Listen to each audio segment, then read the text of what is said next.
Okay, hello everyone, and welcome to the Opus Magnum 2019 tournament recap. This is week one, Unwinding.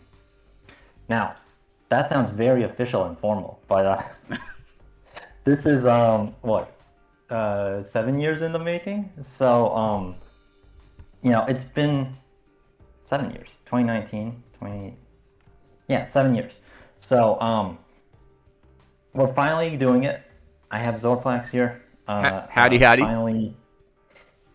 finally helping us get this done, archived, and allowable for you guys to look at what the first year of our Opus Magnum tournaments looked like.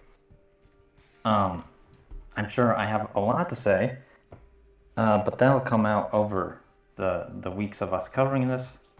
I'll just describe this puzzle here, and we'll get started. The Um, original tournament puzzle. yeah, so this is Unwinding. When I started this whole tournament thing, I'm like, okay, first puzzle, it's just going to be bonding and unbonding. And if you really think about it, those are the simplest mechanics in the game, but there's not a lot of unbonding that happens in an Opus Magnum puzzle, so it's actually fairly complicated relative to the main campaign. But I focused on just those two mechanics. Initially, instead of having this kind of piled up thing, it used to be in a circle with like one of the bonds missing. But yeah, it's you have a triangle shape, make it flat, unwind it. Alright, so, this will be a bit different to other tournaments because the scoring system and the way the metrics were set up were completely different. So, for those of you who've watched other tournament streams but don't know what this format looked like, instead of two metrics, there are four metrics every week. And the general idea after this week was for it to be area cost, cycles, and sum. This week in particular, there is no sum. We have two different cycles metrics to go through. So it'll be cycles cost and cycles area. And I think the secondaries were always the same from recollection. It was like cost is always area secondary and area was always cycle secondary. Yeah. It follows a cycle. So CG, GA, AC was the pairing, and then magic fourth metric. So this will sound very unusual, but keep in mind, first tournament, and I was also very young, so I was just kind of doing whatever sounded right and kept on going. So, I mean, um, the 2019 tournament I always found admirable for the very reason that just like you didn't have any, like when I hosted and when everyone else hosted, there was always just like a precedent and oh, do this but better, do that but better, but you actually just had to make everything up yourself on the spot, no help. yeah, like there is precedent in like space chem and stuff, and I knew they did tournaments there, but if you go back to those tournaments, they actually have like a bracket at the end where it's like two players head on head. So I was just stealing the concept of a tournament and then just kept going. So it's it's shocking to me what I did with such little professionality, but like it was also first, so whatever. Okay, I think we'll kick things off with CG, cycles cost secondary. Yeah, that looks good. Excellent. Um, I'll skip. All right, so week one of the first tournament had a shockingly high number of submitters. We had 34. You had I should say 34 submitters. For cycles cost in particular, I'm gonna skip the first two solves because I think they're just glorified cost solves. So we'll be starting at 16th place with sextuple flop. What a name. Wait, is that the person who made this? Yep. Okay. Yeah, because I renamed all the solution titles. Yeah. Okay. Well, I don't recall sextuple flop uh, continuing to be part of the community, but There's gonna be like a solid few submission names that just like are people that haven't been around for years. Yeah, I remember a lot of people, but this is not one that makes it into the memory banks. This is an incredible solve. They have chosen not to unwind at all. Just take the piece that you want and throw the rest away. You know, that's fair enough. That's the way to handle things sometimes.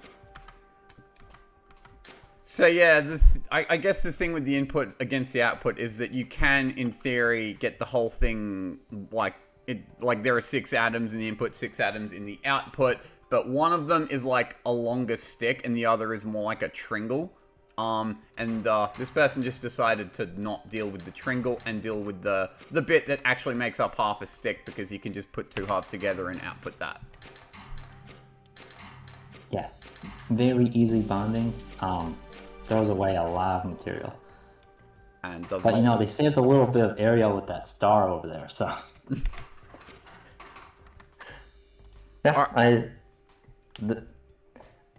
I should say that theory wasn't as well developed as it is nowadays, but I don't think this person was really working with theory. I think they just kind of want to solve it relatively fast, and this is what felt fast to them. So, well done, successful flop. All right, moving on. In 15th place, coming down to 60 cycles, we have Man of Shadows. Man of Shadows. Alright, so this is more of a true unwinding. Yeah, so this is doing 2 unbonds at once and then matching up the 3 pairs. Good throughput was at 9 cycles between products. 10. 10. Yeah, I can count. Yeah, so pretty fast. Which I should mention, we don't have like the traditional ranking metric points in the corner. Oh, we do. You just can't see them on your end. Oh, I personally can't see them because it's streaming. Okay. So it's showing the 5 out of 5 and the other 5 out of 5 or whatever it is. It's got Man of Shadows 15th with the solution name 60 cycles 130G. Okay, that makes sense.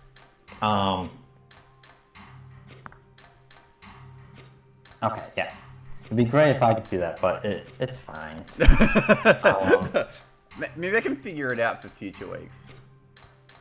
Yeah, I'll just I'll try to keep in mind the previous people's cycle counts. But this is much faster than the last one, right? Yeah, this is a solid 5 cycles faster.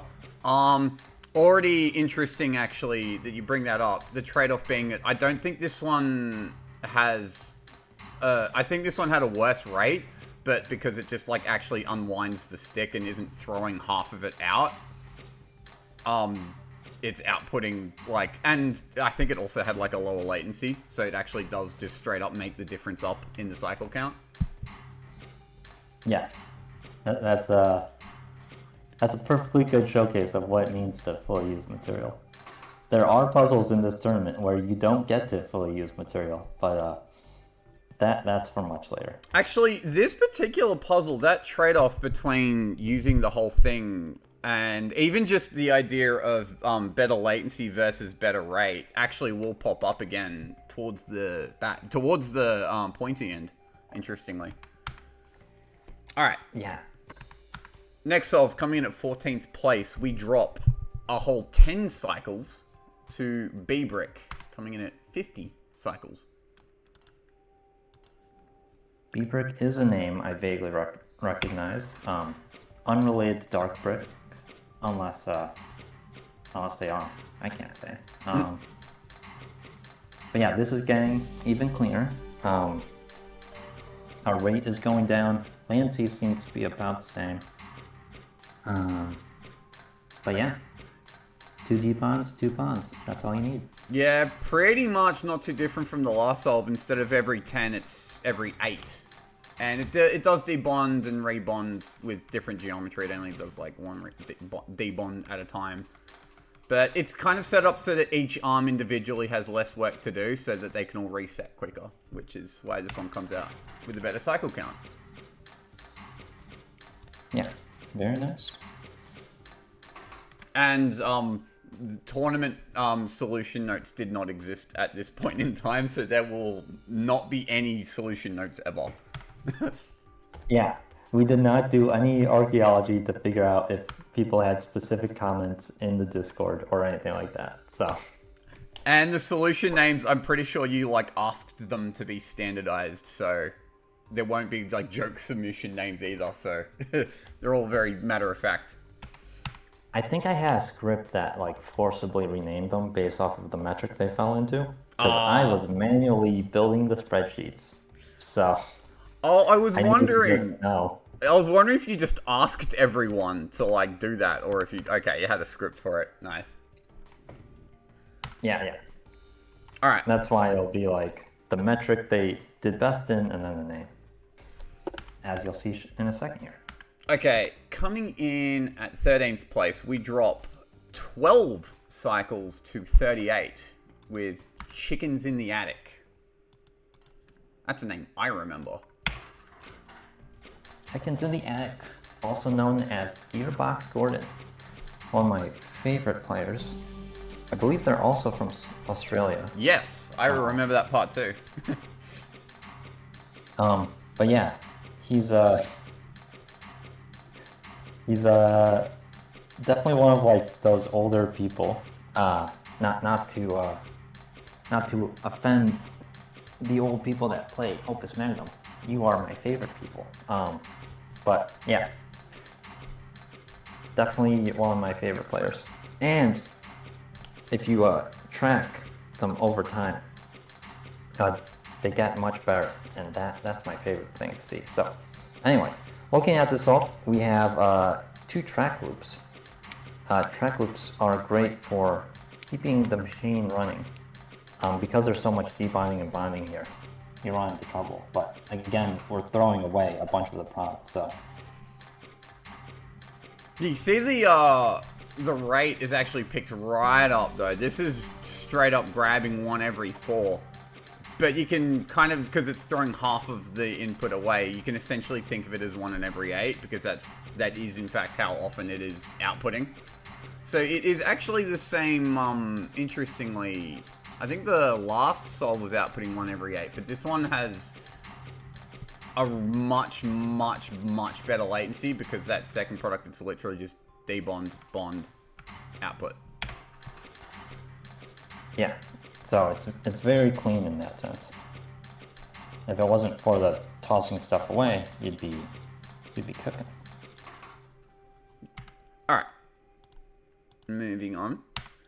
In 12th place, we drop another 5 cycles to 33 with Anime. Anime, also one of my favorite competitors, because I often compete with Anime when we're both doing tournaments. Though we both have fallen off of doing tournaments. Doesn't Anime still turn up for the computation puzzles?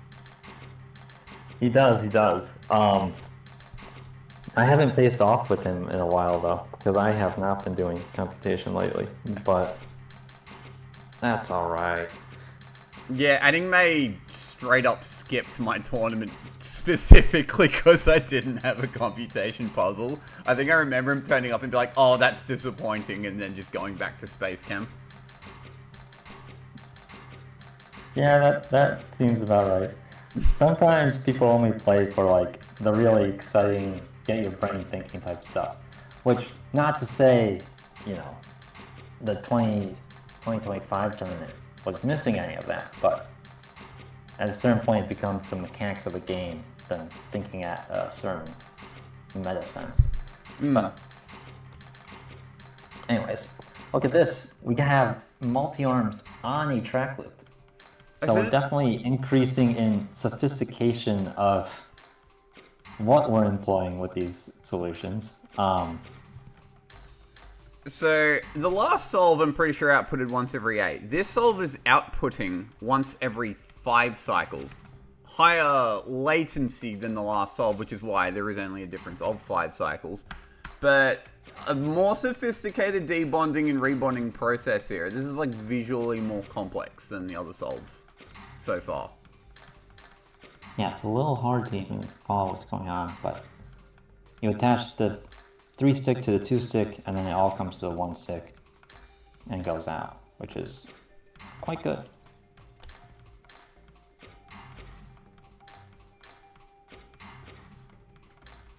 This is a good, like, I think especially because 7 years ago, there was no like need for any like Critelium type monster puzzles. This is like a good difficulty point, I think, for like, especially for back in 2019. But like just overall, this is just like, this is a nice, fun, approachable kind of puzzle. Yeah, I think the space of like these one-to-one puzzles where you have enough material in the input to create the output, and you have to manipulate. Like Horn Silver is also an example of this, where you're just converting one thing to the other thing. And it takes a really strong grasp of like geometry in this game to make stuff like that fast, which challenges players.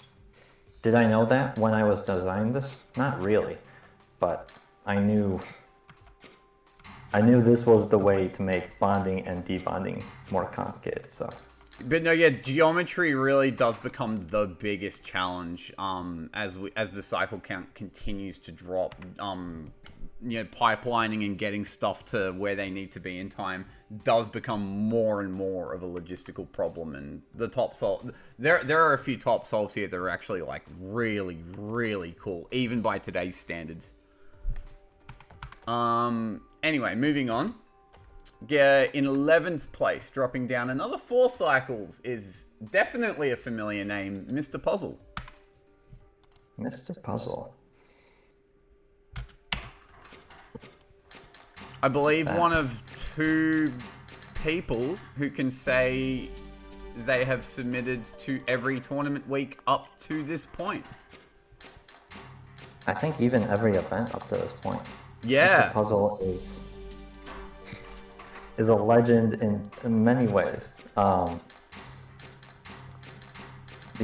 upcoming DLC would not have been possible without him toying around and me thinking I can get his help in doing stuff.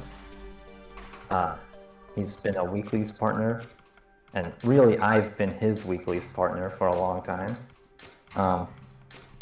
And he makes great looking solutions.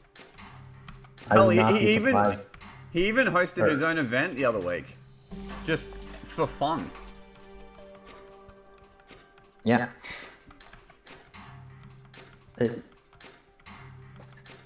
I feel like as we're going through this, we're just like giving kudos to every person that we recognize, but it's worth it. I remember y'all, and it's good to know when that you're still doing stuff. Okay, so this solve actually is the first solve that you'll be seeing that grabs the input as often as possible every 2 cycles. So it is being grabbed as soon as it possibly can. Just this particular solve throws out half of the input, and you can see a couple of, you can see 2 pipelines converging in a sense here with 2 different debonding stations and track loops going in different directions, conjoining at the end. Yeah, one of the challenging things about grabbing this input at full speed is that you have to pipeline it because you have to rotate it out instead of translating it out. It's too big to, just track plus. So you have, or to some people, track minus. So you have to rotate it out, which ends up being more complicated. So you have to do more stuff to get it to be efficient. The solve we see here goes for 2 track loops and just throwing away half the output to get that double pipelining to work. It makes for a very simple solution, but is it the fastest? Well, I don't think we're at the bottom of the list yet, so. Alright, moving on to our top 10. We drop down 1 cycle to 28. Tempo Spire. Tempo Spire. Now, Tempo Spire, I think, basically left after this tournament was done. But the days of this tournament, I would get emails for solutions, and I would sort through the emails, get the solutions out, and blah, blah, blah. And Tempo Spire was probably one of the people sending me emails, by the hour, and definitely every day. So I got very acquainted with him just dropping lower and lower as he kept playing further and further. This is our first trackless solve, I believe. True. Very clean, just pulling down and making great use of geometry. So this is a pretty cool swing here, actually. It's, first of all, the solve is split into like thirds. So you have like half the solve here, and you have the tringle that gets rotated here. Arms 5 and 6 kind of do this really cool swing where arm 6 swings through arm 5's swing space without colliding. And it's a really cool swing because it lines up perfectly with the direction that arm 5 is already pointing the stick towards. So it can be bonded all together in one, like, swoop. And the arm that's already holding the other end of the stick can just grab it immediately and output it.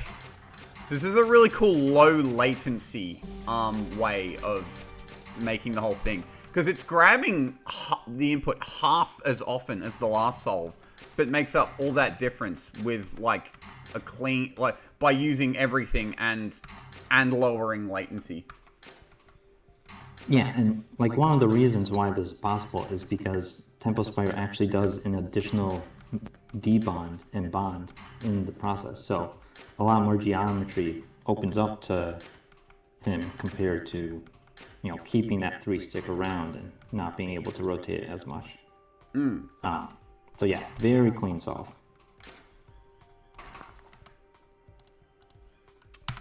All right. In 9th place, another familiar name pops up. Panic. With 26 cycles. Panic.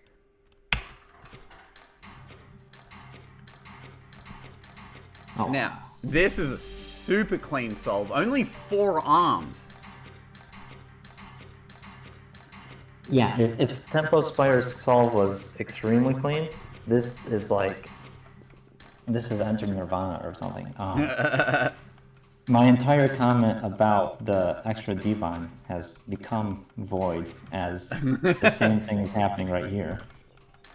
So one thing that's really nice is that this track loop in the top right, the arm that like does the initial swing to get the initial debond, making the 3-2-1 formation, that arm holds on to the stick, moves it up as the other 2 arms grab their parts and pivots like perfectly. And it's that same really cool swing where arm 4 swings through arm 3, except arm 2 is like, it gets its pivot out in time and it's still holding onto the whole thing and can just like loop back in. This would be like, I'm pretty sure this would still be on the Pareto Frontier. This is an awesome solve. Yeah, that triangle track is also perfectly sized. Like every space is used as necessary between reads. Well, you have 2 useful translates and the last one's just resetting, but you can do that in 8 steps. So this is the kind of thing that you see at the Pareto Frontier. So incredible solve. This also has the really cool sum solve property of there not being a single blank instruction or like gap at all. Every arm is always doing something at every cycle. Yeah. I would not be... Well, I don't know what sum looks like for this puzzle nowadays, but this is probably one of the early contenders. This was an early contender. I think, I don't have the sum solve on hand, but I'm quite sure it's different and does not actually pop up in any of the metrics. Yeah, it's probably slower in some ways and whatnot, but... If people want, I'll just like mention this in the video. If people want in future weeks, I'm happy to like showcase other metrics. I was also gonna showcase if the solve was beaten and there's like a modern better cycle solve or whatever. This puzzle, to my belief, does not have anything like that because this was like the most well optimized puzzle of 2019. So the top solves actually still hold up to this day, but that is actually quite an interesting point because these are the community puzzles that probably have gotten the most optimization attention over the years. There's been like 7 years for people to just pick these puzzles apart and like further optimize them. This puzzle in particular is a somewhat like simple puzzle and got a lot of attention back then. So, but future puzzles, there's like plenty of stuff that didn't pop up in 2019 that's very interesting. Yeah, and there could be stuff in the future that will still pop up. But Anywho. So I'd say this solve is like the last solve that doesn't straight up look like a big cycles monster solve. Because this is like after this point, there's no way to get the cycle count faster without really like stepping up the machinery size. So with that in mind, we dropped 3 cycles to 23. In 8th place, Sweet Cupping Cakes. Sweet Cupping Cakes. Sweet completely unrecognized. I have no idea who that is. But yeah, here we go. Double pipeline.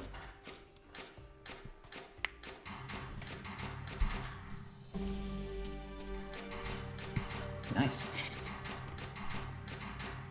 Yeah, so you can see here, because the input is triangle shaped, you can rotate it and it'll still, well, because it's symmetric, you know, after rotation, you can rotate it from 2 different endpoints and it'll still look roughly the same. So these pipelines look almost identical. In fact, are they identical? So yeah. They debond and rebond in pretty much identical ways. And then the main point of difference is at the end when they both have to converge into like into the one output. One of the pipelines is positioned more closely than the other. So you can see, despite the fact that the top pipeline is the one that actually gets started first, this bottom pipeline is like already ready first and kind of has to wait for the top pipeline to output before it even gets its own in. Yeah, this is basically going to be one of the major challenges with these pipelines is that they diverge. So how can you start from one point and end at the same point without this incredibly long void like running into itself? And Sweet Cupping Cakes clearly had some problems with that and incurred a bunch of latency with that. Yeah, and that's an interesting thing is that even though this is like the first min rate, or back in 2019 it was full throughput solve, this is only 3 cycles better than Panic's like really clean, like a fraction of the cost solve that was like half throughput. Yeah, and that'd be shocking to believe if you just look at the amount of material moving through, but that's the power of latency. All right. So we're at min rate. So from here, it is pretty much a matter of like, how can you get the latency down, or is there any more rate trade-offs to make? In 7th place, we drop down 1 cycle to 22 cycles with Matter Monkey. Matter Monkey. One of my fellows of the Dust Force diaspora. Still submits to this day, I'm pretty sure. Yeah, it's still around. Not always, if I recall correctly, but heck, Matter Monkey might be around for this next tournament. Are these the first hexons we're seeing? Pretty sure they are, yes. I don't recall there being... I think it was a bi-arm or a tri-arm or something earlier, but this is the first hexon. Legendary. Yeah.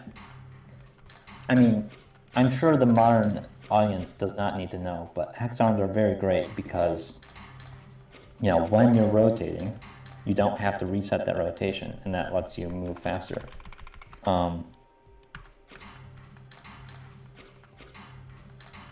Yeah, so like, for Right. example, if you look at the bottom here, arm 7. So it starts off grabbing, waits a second for a bond to happen, and then does its pivot. And as soon as it drops, it needs to grab on the next cycle without a reset. It needs to be ready. So here, only a hex arm can be ready for that. So this solve is kind of interesting in how there are two pipelines and they are completely like imbalanced in terms of when they output. So this bottom pipeline is the one that gets started first, and yet the top pipeline has already outputted before because it has like much lower latency. So it's kind of like this bottom pipeline had been designed around this top pipeline. And it's not even min rate, really. Correct. That's actually the next thing, because it's actually it's not grabbing as often as possible. It's like right here. It could, in theory, have grabbed the input, but it hasn't, because it is only grabbing like 2 every 5 instead of 2 every 4. Well, it looks like the latency gains well make up for that. Yeah, because this top pipeline has very little latency, especially compared to that last solve where both pipelines were pretty high latency. So this also has to take into account how you're actually doing the uncoiling of the wire. So really, I really like this top pipeline in the sense that the arms both kind of like all 3 sections of the wire all bond together at once and all debond at the same time, and it's only like 3 steps really. Yeah, the extra cycle you get from being a period of 5 versus 4 really is creating a lot of space for Monkey to do stuff like that. Yeah, good solve. You said that was 7th? Yep. In 6th place, we drop down another cycle to 21 with They Call Me the Lemon. They call me the lemon. They Call Me the Lemon. Now I do recognize this guy. I believe he made a few YouTube videos about Opus Magnum or either a Steam guide, but has otherwise dropped off the face of the earth, so. Okay, so this solve does go back to min rate, which is probably how this got the last solve on the cycle count. But you can see the latency is back up, but not as high as beforehand with sweet cupping cakes. Yeah, I think a lot of that is because you can see how most of the mechanisms are interior instead of what Sweet Cup and Cakes had, which was exterior. So you're able to make a lot of swings before you have to drop the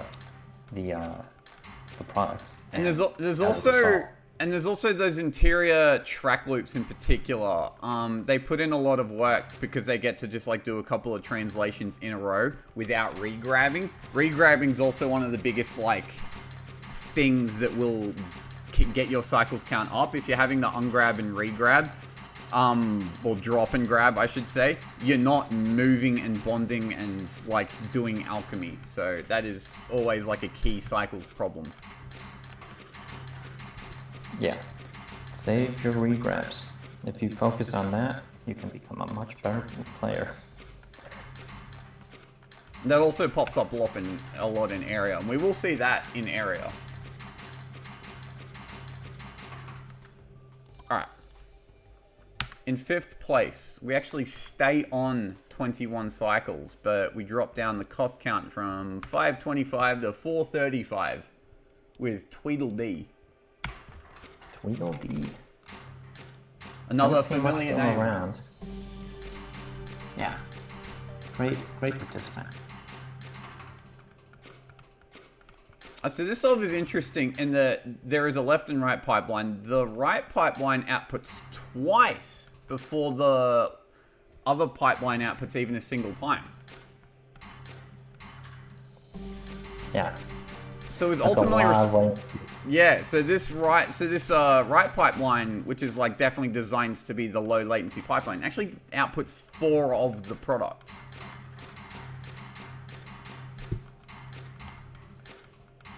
Yeah, that's great because it's just arms rotating, dropping, and grabbing. But because it's all required steps, it moves quite quickly. This probably is saving on quick cup or sweet cupping cakes because of the bi-arm situation there, saving a lot of latency on the other pipeline. But yeah, making good use of, or minimizing the impact of the 6-long product crashing into the other side. This also saves, interesting that this beats the previous solve so comfortably on the cost count, because I don't think the arm count is like any lower than the last solve at all. It's just that there's a lot less track and a lot less multi-arms, because most of it, like, taking out those like bi-arms at the top, it's all just trackless single arms. And when you're using a lot of trackless single arms, I always find that the cost count does not like go up as fast as you think it does when you're placing like a dozen arms.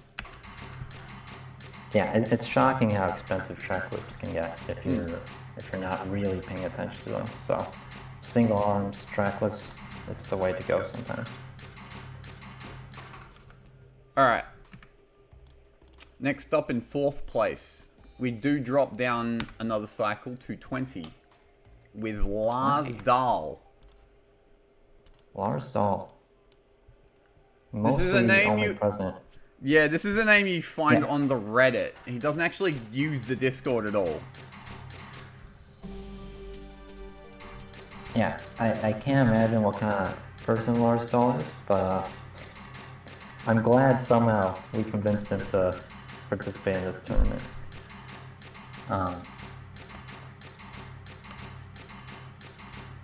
Okay, so this solve is doing exterior on one side, but combined exterior interior on the other side.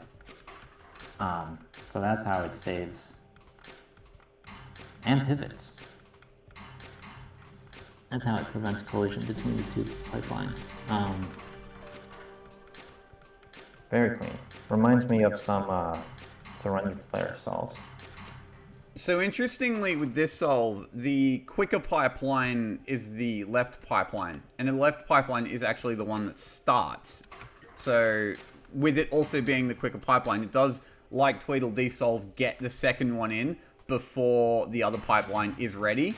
But it is just doing that in a lower latency way, because if you remember with Tweedledee solve, that long pipeline was quite a lot of latency. With this one, the quicker pipeline doesn't really have to like, the quicker pipeline does save one cycle, particularly as it makes the final bond, because that track loop here can just move it straight to the output. That in fact saves one regrab on Tweedledee solve, and that is in fact what saves the cycle in the end.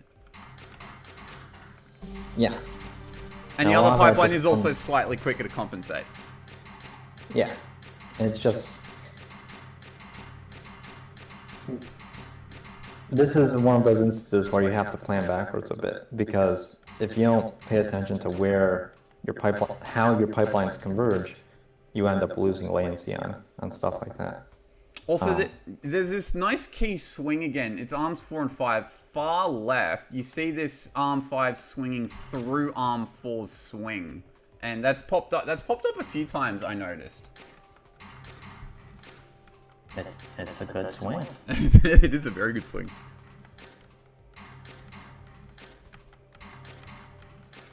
Okay, do we hit sub 20? Alright. Now In third place, we drop down to 17 cycles. Oh. With a name I did not recognize before checking these solves. Goth dropping in. Goth dropping in. Yeah, I remember, I believe the name on Discord was Ava. Disappeared after the tournament, but if I recall correctly, this is in cycles, right? Yep. And two of the people the community should be very familiar with, but Ava was the mysterious third person that was able to hit min cycles on this puzzle. And then vanished as far as I remember. Dropped in and dropped back out. You get these incredible people sometimes where Opus Magnum just absorbs them, and then they immediately burn out or get bored, and you know, perfectly fine way to play a game. But I do wish we could see more of them. Now this solve has some. So compared to every other solve we've seen, these top 3 solves are on like a completely different like level of geometrical workarounds. So interestingly, so even just the first couple of debonding steps, so the 2 stick parts of, so there's like the tringle part and the stick part of the input. The stick parts are immediately bonded together between the 2 different inputs, and that is just outputted. Meanwhile, as that's being outputted, the tringle parts are there's this first tringle part that gets debonded and kind of rearranged into its own stick as the first input drops. And the second tringle is just quietly being set up for a very key swing right as the first output happens. You see very key swing, and this is really insanely clever with Arm 8 already being in a position to just straight up input, get the output, to pivot into the output, and it's all completely gone in time. And this is all min rate. Yeah, it should shock no one to know that I did not believe this sort of thing was easily possible. The fact only 3 people did it means I have a reasonable estimation of how good the community was, but I'm sure if we did this puzzle now, you know, you'd get 10 people, 20 people doing this, but seeing this sort of thing, I think really shocked people. And even now, just watching that go and using 2 products to make, well, yeah, using 2 products to make 2 inputs instead. 2 inputs to make 2 products rather than 1 product per input is a sort of thing you can only get to once you start thinking about cycles and outplaying as quickly as possible. So I think this is like, it speaks to how the main kind of the main bottleneck here has for this cycles puzzle is geometry, because this solve, I really like how it takes advantage of how the input swings in different directions. So by this initial swing, kind of recognizing that the stick is facing towards the top here, but where and this kind of like tringle part where it gets to rearrange quietly out of the way, and the second swing happens in a completely different direction, again kind of keeping the tringle nice and out of the way, but this time towards the top. So you have this bottom rearranging station and a top rearranging station, and neither of them get in the way of this, you know, the initial swing space where the 2 half sticks emerge, and that's all just swung straight through the middle into the output. And to get the timing right on that particular swing is also really insane, and that must have been satisfying to figure out. And the fact that none of it collides when that also outputs this is a very nice solve. It's so good, and we're going to have 2 more examples of how it can be done. So, whoa, that is not the button I meant to press. All right. In second place, definitely a name everyone will be familiar with, Biggie, also at 17. I think it was 10 gold or gilda cheaper than the last solve. So 10 G's was all that separated this from the last solve. Yeah, and to remind people, there was also an area secondary with these, so that's why there were equilibriums all over Goth stepping in himself. But here we are at Biggie, who did not worry so much about area. Biggie We'll made a see. separate cycle solve that took area into consideration. Okay, that's what I thought probably happened. Yeah. Because to say it again, if it hasn't already been said, 4 categories you submit to 2 categories. So Biggie would have submitted to 2 cycle categories, given that's. I know this may shock people, but Biggie is a cycles man. So to deconstruct this solve a bit, you have the left pipeline, which is the simple pipeline, and also the low latency pipeline. So this is actually this arm 4 and 5 does that same cool swing that I've highlighted a few different times, where arm 4 swings through arm 5, and that's just output. It is the other pipeline that is really clever here, because it is designed around this simple pipeline. So there are 2 different kind of ways that the stick gets bonded back together. You may be wondering why these 2 arms are hex arms. It's because every time they both actually pivot onto different rebonding stations, and they are handled by different arms on the track loop. So arm 6 in particular is responsible for bonding like this with arm 8 pivoting. Now that will... That gets let go and handed off to arm 10. Arm 10 outputs and swings like right directly through the track loop. And that is actually a particularly like cool swing to highlight here. So arm 6 and 7, they both have to move in a very specific direction for that to not just crash into an arm, because it's swinging right through the track loop. But because I believe arm 6 can't just like... Arm 7 can't do what arm 6 just did and hand off to arm 7. Because by the time arm 7 has bonded, it's like in a different station, and arm 10's not ready yet. So arm 10 just kind of has to like output on his own completely. But it gets away with this because cycles being about latency, it's that final product that actually matters, which is what arm 10 kind of prepares for, which outputs the cycle before the quick pipeline. And all this just doesn't crash into each other, and it's insane latency handling, because there's essentially this right pipeline outputs in 2 completely different ways, just to kind of like just so it's completely working around the simple pipeline and letting the simple pipeline kind of like kind of fit into the 17 cycle plan here. So this is kind of deliberately designed to be a 17 cycle solve, in other words, from the beginning. Yeah, if you know how the cycles metric works, and you know you can get the last product in, you have a lot of allowances in the other ways of pulling it through, and Biggie really abuses that here with that. I don't know if you'd call it a third pipeline, but a divergence of the other pipeline. Yeah. Very good.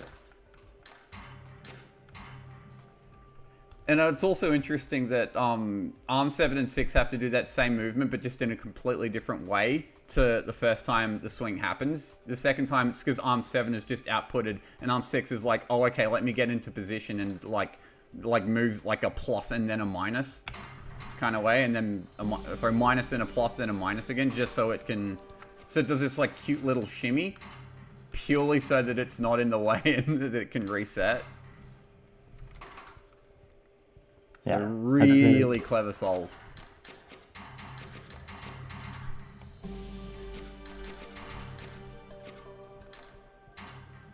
Okay. And some of you may be thinking, surely there's no way to do this any better. But this is second place. So, in first place, I believe winning by 5G is Grimmy. Oh man. Look how small that is. So this solve, I believe, is also the same solve Grimmy uses for CA. So maybe this wins CA, maybe it doesn't. Because Biggie does have a separate solve for CA, so we'll see what Biggie did for Cycles area. I think it, I can't remember how different it is exactly, but this solve, there's no like insane like pipeline like matching here. This is just kind of like a clever observation that Grimmy made. If I use equilibrium glyphs here to represent the input, so say it's like in this orientation. So this kind of triangle shape is really close. If you just like debond one atom and rebond it, you have this parallelogram. And if you put two of those together, well, if you make the right bonds and debonds, that's just two sticks. That's just two outputs right there. That doesn't sound like that's too far away from, like, that doesn't sound like it'll need too many steps. And you can see here, initially, one debond only needed, keeping attention on the right here. And it's just that one debond and one rebond made, and hang on, I've almost got like two halves of two sticks. And a debond is made on the exact same cycle as the bonds to the stick itself is made. And then the left pipeline here kind of does a traditional like debonding, and like you have the long stick part and then the triangle that gets rearranged. But that just kind of happens as the like first output is already being handled, thanks to this like clever trapezoid kind of trick. And it's all just translated like very cleanly and beautifully. Yeah, that's so good. It's abandoning the idea of pipelines, or you can call it two pipelines, but it's not at all. It's just you're using two products, or you're using two inputs to make two outputs. I know that sounds redundant, but it's truly 2 to 2. You can't reduce it to 1 to 1. And that's what makes it compact. You're using this parallelogram shape to simplify the construction. It's really clever because this this whole this clever trapezoid trick where you turn one input into two halves of two different outputs. It makes this traditional debonding method, it synergizes perfectly with the traditional debonding method of just leaving the long stick. Because after one debond, that long stick is already ready, but it's the second one grabbed. So after this trapezoid thing kind of happens, that stick is just kind of like ready to go, and like it works perfectly. And it also gives the little tringle part that needs to be debonded and rebonded just time to rearrange itself. Like they both just kind of synergize perfectly with each other.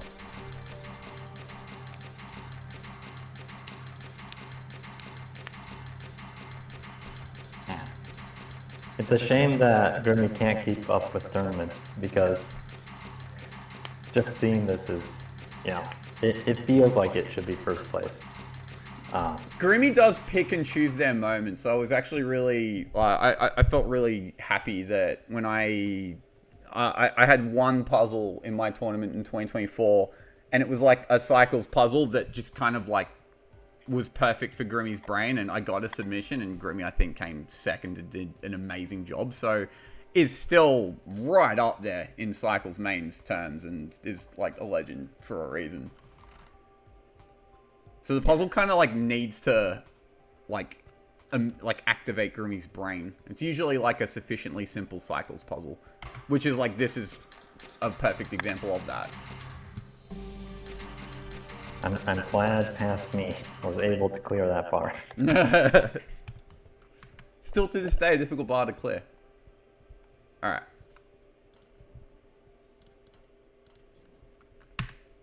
So what are we doing? So, CA or swapping out? I think with CG, we'll be able to go, if we do CA right now, we'll be able to really like fly through it. So let me, okay. I will have to take about 30 seconds to set it up though, because I do have to like have all the solutions in like the same folder, but have to swap solves out. Yeah, no problem. Yeah, so fun fact about this tournament, while Silverflax is doing that, uh, I had some really jank system for accounting for secondaries in this first week that was quickly scrapped, but we tried to take the ratio of primaries and multiply it by the ratio of the best secondary versus your secondary. What I did not understand at the time is that sometimes people would make their secondary scores way worse just to get a few more cycles. And that means if you tried really hard to save like one cycle, and you have an incredible increase in your cost or your area or whatever the category was, you could see your ranking plummet by a lot. I don't think this sort of ranking is terrible still, but it really doesn't make sense for tournaments. And nowadays we just use ranking points anyway, so the metric doesn't matter at all. But anyways, do I have to keep saying stuff? Yeah, my actual Windows Explorer is like, I don't know why it's chugging. It's Windows Explorer, but it is for some reason chugging. Hang on. Nearly there. Okay. I'm glad that Microsoft is able to create incredible products that always makes us happy and definitely is not shoehorning in any of the present day hot items.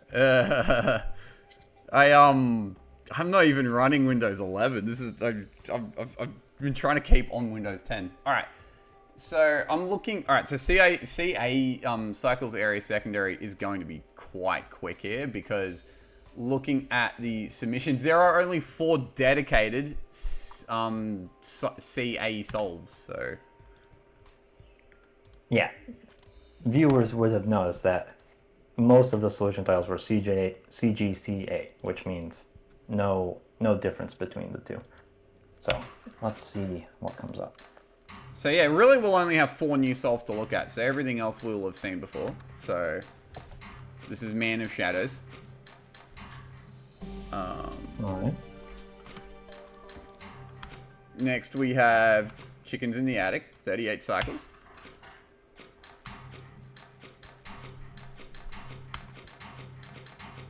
Yeah, no effort to save that area. Look at all that waste. Which is probably why some people were making those circular hex arms instead of... That does also save you the track, so... Yeah. Hang on, that was Anning Man, I'm pretty sure. Yeah. We have Panic Solve. Nice, clean... Future weeks. Yeah. Definitely a Pareto point. 35 area. Clean. Sweet Cupping Cakes. The, first of the min rate solves. Ooh. Okay, we have our first dedicated CA solve. Not turning up at all in CG before. We have Peen Locket. Peen Locket. Also known as Pot Hocket on Reddit and Discord. Very good sum player, Peen Locket, actually. So this is 51 area. So we had an initialization arm here. Arm 4 did some initialization work and isn't needed for the actual loop. Was it achieving with that first find? It's just... Is it just giving the left side something to bond to? Yeah, okay. So there's an asymmetry on how the inputs are used. Interesting. The triangle always goes to the right. But you don't have a triangle initially to bond to, so that's what Arm 4 is preparing with that. Okay. And in case this is the first video you've ever watched on tournament recaps, Arm 4 is able to be a resetting arm because it track pluses once and never has any track minus to it. So it is able to serve as an initialization. Very nice. So interestingly, I think this is we hadn't seen any solves in CG that actually outputted at a cadence of once every 3 cycles, which is what this actually does, interestingly. So this has the same cycle count as Sweet Cupping Cakes' min rate solve, but is only outputting 1 every 3 instead of 1 every 2, because it is nice and small and constrained. This is actually quite a clever solve. Alright, in 7th place we have They Call Me the Lemon, with the big honkin' swings at the bottom. There's 71 area. It's like they don't even know. We have Tweedledee coming in next at 258 area. Got him by 13 area. Look at those bi-arms. Fully intentionally optimized. Alright, and next couple of solves are dedicated CA solves. So first of all, in 5th place, at 20 cycles, we have Rithaniel. Rithaniel.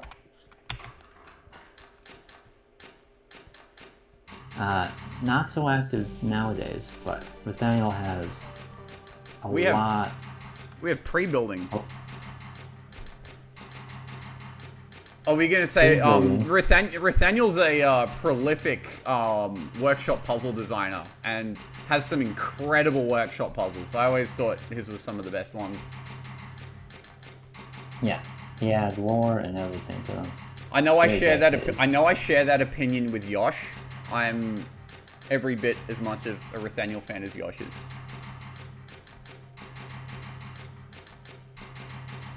But anyway, this is the first. We didn't actually see a pre-building solve pop up at all up until this point. But yeah, this just makes 4 different sticks at once, and then this is basically what Groomy did, except much harder, or harder as in like it goes hard. Because it just take 4 inputs. Yeah. Do the bonds and throw it out. It just slaps 4 triangle inputs together and just like carefully debonds them. And like, hey, look, you got 4 sticks, which is a really funny way to solve it. This solve in particular is an example of something that ruined the old scheme, because this has 232 area, which is a lot of area. That's because Rithaniel wanted to save that 1 latency or whatever with his pre-building, and it would have been unjustly penalized to come up with this. But I would not want to penalize this unless I'm looking for a certain level of elegance. But sometimes you just need a solution that goes hard. It is cycles, so sometimes you do have to throw elegance out the window. Alright, in 4th place, we actually dropped down to 18 cycles with Axel in 4th place. Axel designed some of the puzzles in the journal. I think also dropped off the map after this tournament. Maybe a little later. Wow. This reminds me of airship fuel, actually, where you just have to do a bunch of things to get min cycles. Of course, this is not min cycles, but there's a lot of stuff going on. So this breaks up the input. So as we mentioned a few times, the way that a lot of people have been breaking up the stick is to make a 3 stick, a 2, and a 1. This solve straight up dedicates, there are like 3 different ways of outputting. So first you have the 3 sticks, right? And they output 3 times because that's half of the inputs.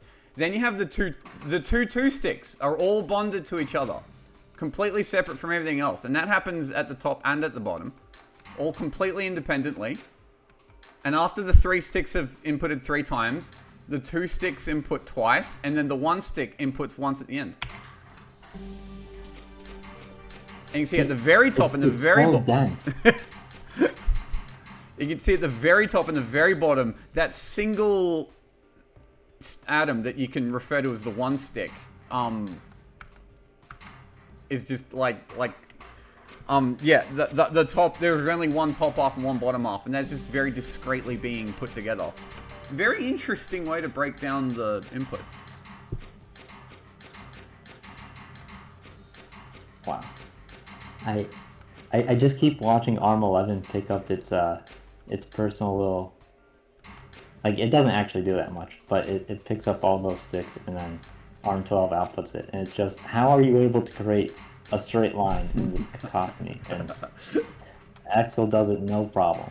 The output being a straight line is actually great for, like, saving on space. We saw it in Grimmy Solve was probably the most notable example of that, but this solve actually also takes full advantage of the fact that they are in individual sticks and can, in fact, be stacked in a very space-efficient way.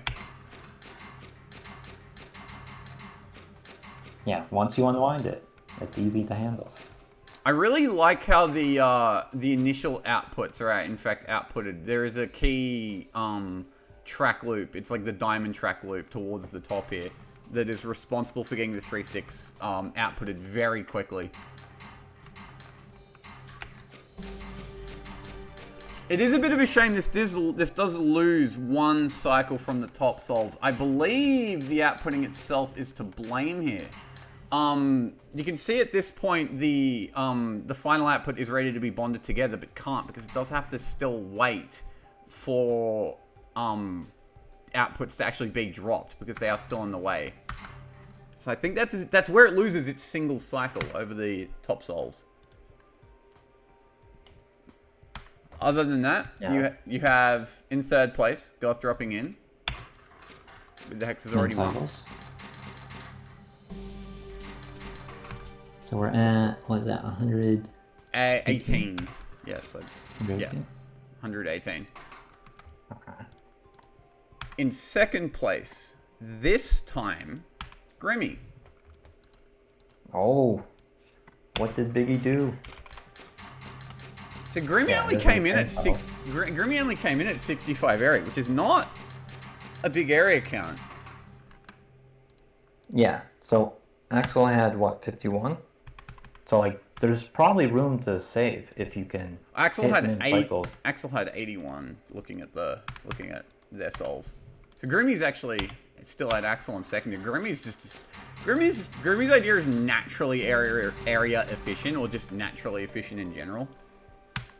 But anyway, This time 1st place went to Biggie. So 57 area is where Biggie came in. How many pistons? Oh. 4 pistons. Okay. I said, and in terms of level of sophistication, we have achieved the legendary piston track loop. Wow. It's a completely separate 17 cycle design. Biggie was going all in on cycles.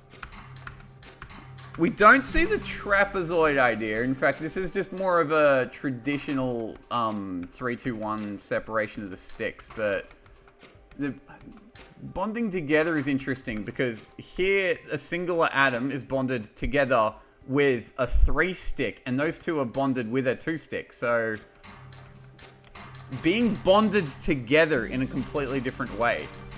The 3 parts are all kind of like bonded to the 3 individual separate parts. In a similar-ish way to Grimmy, actually. Yeah, right triangle to left straight, and then left triangle to right straight. Actually, yeah, you're right. Yeah, the tringles are in fact maintained as the stick. They do get rebonded to each other. And I would imagine this solve was probably built off of those initial 2 swings, where it's like, okay, here's the smallest. I can rotate these 2 triangles and and still prevent a collision. And then Biggie probably just sorted out how to get the lines off of that. So that keeps it incredibly compact. Yeah, you can see a lot of narrow misses happening every time the input is swung. There is like always a narrow miss to point to. But thanks to the line, it's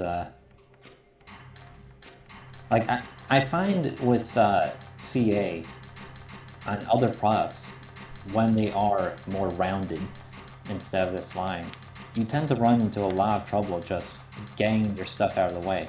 But because this is just one big line, it's a lot more possible to move things out of the way without adding regrab cycles. So nice to see that come together with this. All right, that's 2 of our 4 metrics. So that puts us at around about the halfway point. All right, Nice. Next we'll do area.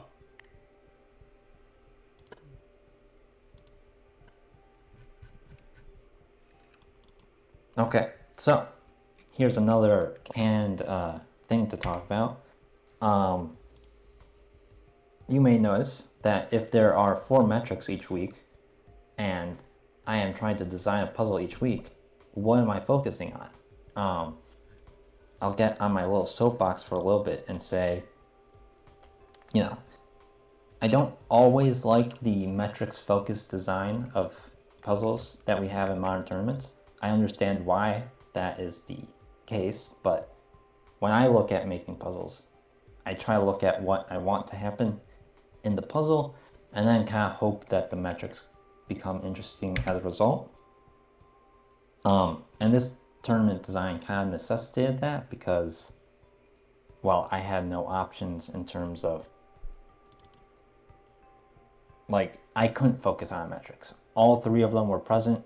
The 4th one varied, but I arbitrarily chose it, to be honest. So it's just, I have to make the puzzle interesting on what you do rather than how you achieve min. Is it a good philosophy? I don't know. I think a lot of people will find that the later puzzles here and there have can have miss qualities over their hit qualities, but I don't intend to change the way I design puzzles, so. Okay, and Anyways. I think for the next couple of metrics, I'm going to bump down my resolution because it's cost and area and all the solves are going to be small moving forward. So, yeah, I'll actually have solves that are taking up a decent amount of real estate as opposed to making you all squint. All right. Yeah. Starting at 21st place, we have Sextuple Flop with 20 area. And I think I'll... Actually, no, I'll not delete that because that might crash my game. That'd be terrible. That would stink. Now remember, everyone, it's area. It's not perimeter. So, don't worry about it. If the demand is big stick, create the line. These are not going to be bestagon optimized whatsoever.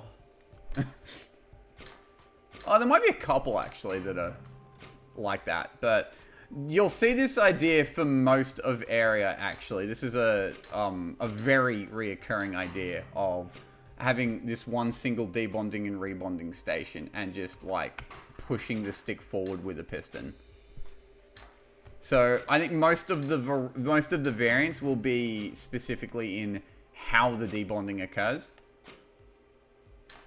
Yeah, first time people playing with area, I don't know if that happened in this tournament, but you'll learn very quickly that a lot of what area is knowing the transformations you're allowed, and you'll see it in Sextuple Flop's solve here, where he's doing a lot of pivoting just to get the debonds gone the way he wants them, and or the way they want them, and it just,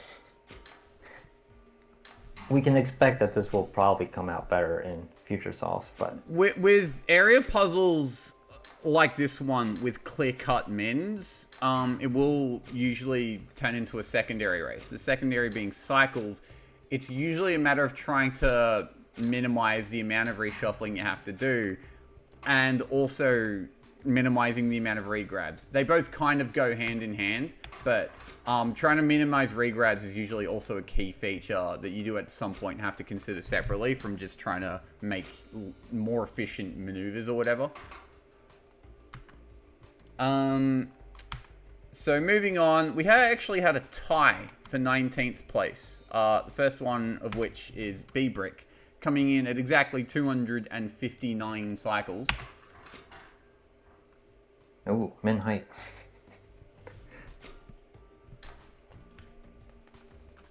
Okay. And this was the same area, right? Yep, same area. And you can see it's a fairly straightforward idea of just have the stick half of the solve already lined up and just pushing it across and getting the Tringle debonded into a 2 and a 1. Yeah, this is very minimal on transformations. I would not be surprised if whatever min cycles ends up being will be very close to whatever number we have here. Yeah, this looked like a solve that was relatively painless to come up with. Yeah, the question is, do we spoilers, this is not min area. But once we get to min area, will we do better than the cycle count here? Because it's very, very clean in that. And the other is the other tight 19th place solve is by SGS, and it is the exact same solve, but flipped. And -1 equilibrium glyph. -1 equilibrium glyph. SGS, also participant in the early tournaments. Don't think we've seen him around. I don't think so for a while. I do remember SGS was quite a good player, though. Yeah. Very solid competitor. Anyway, it was the exact same solve, so moving on to 18th place, we do drop another area to the 19 area solves, starting with M-Pete. The cycle count balloons out to 409. Look at that. One less track.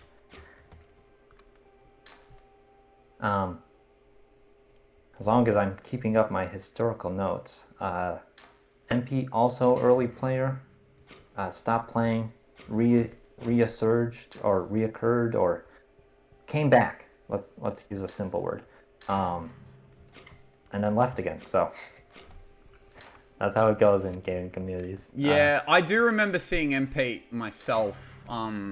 They were still definitely around when I first joined the community. I think it was around 2022 or so, or 3, that their names stopped popping up. A lot of these players might well come back for the DLC. Yeah, I'm interested to see what will happen with that. That's actually something, maybe between metrics, we can talk about publicly. We can actually have a bit of, like, hey, public, we can talk about the DLC kind of thing. Day Metallica coming out March 17th. I'm still like buzzing about the fact that it got publicly announced on my birthday. That was a great way to start the day. Now that you're old and dusty. But no, that's a surprise. I just the day before I finished something really important, and I'm like, well, you couldn't have picked better timing. Because now I can focus on this without being stressed out about my professional life. But anyways. It was good because I actually took the day off, so I woke up that morning. I'm like, oh, cool, I can actually be around this morning for everyone and all that. And I can plan ahead now for things that are about to happen. Moving on What's the cycle count on this? So the cycle count was 409. In 17th place, we have one Jag coming in at 400. Juan Jag. I have no familiarity with this name. I'm really learning how little I remember people.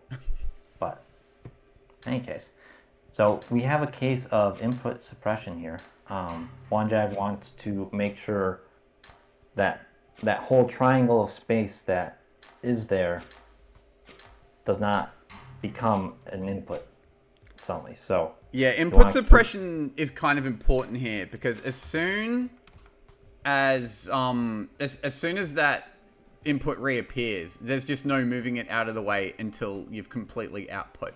So you need to like keep the space clear until you're ready for it to be occupied. Yeah, and it's managed very well here.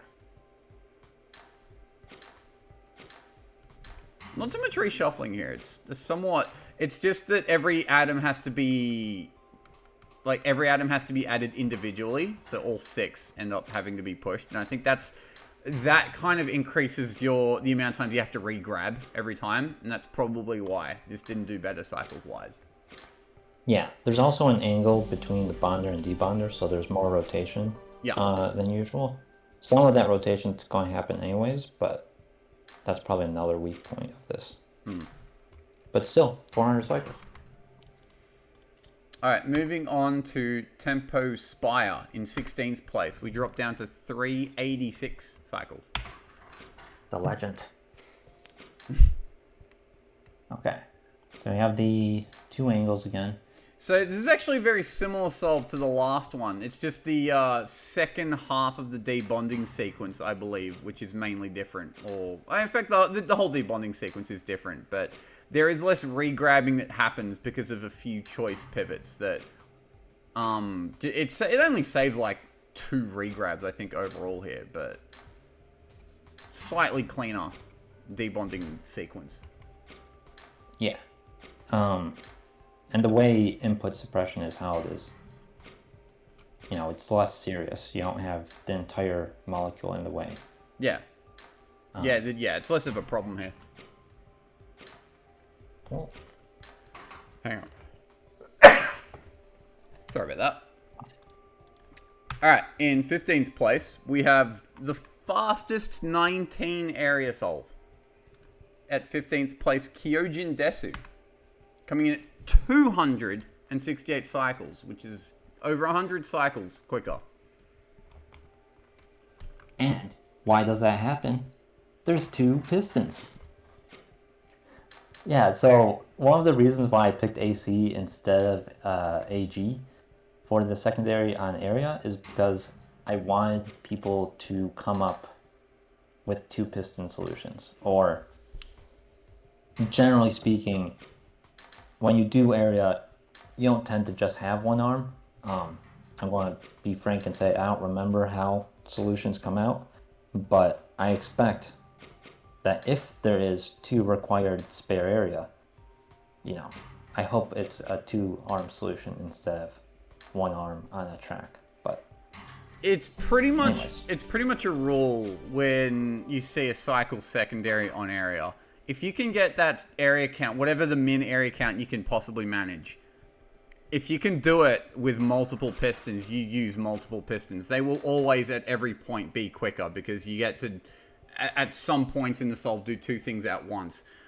Even with more re-grabbing, you have 2 arms with which to grab at any point. So if you can make both pistons useful, thanks to like clever layout, placements, or pivots or rotates or whatever have you, you always want multiple pistons. And you can see how the cycle count just absolutely like got shattered by this solve compared to the previous solves. Yeah, still around that 250 cycle count that we saw with the 20 area, but it's 19 area, so. So we have 268 cycles at 19 area. So moving on, 14th place. So from this point on, we are at min area, which is 18 area. From this point, it'll probably be a matter of this. It will be a matter of cycles, starting with Matamonkey in the doesn't matter got min category.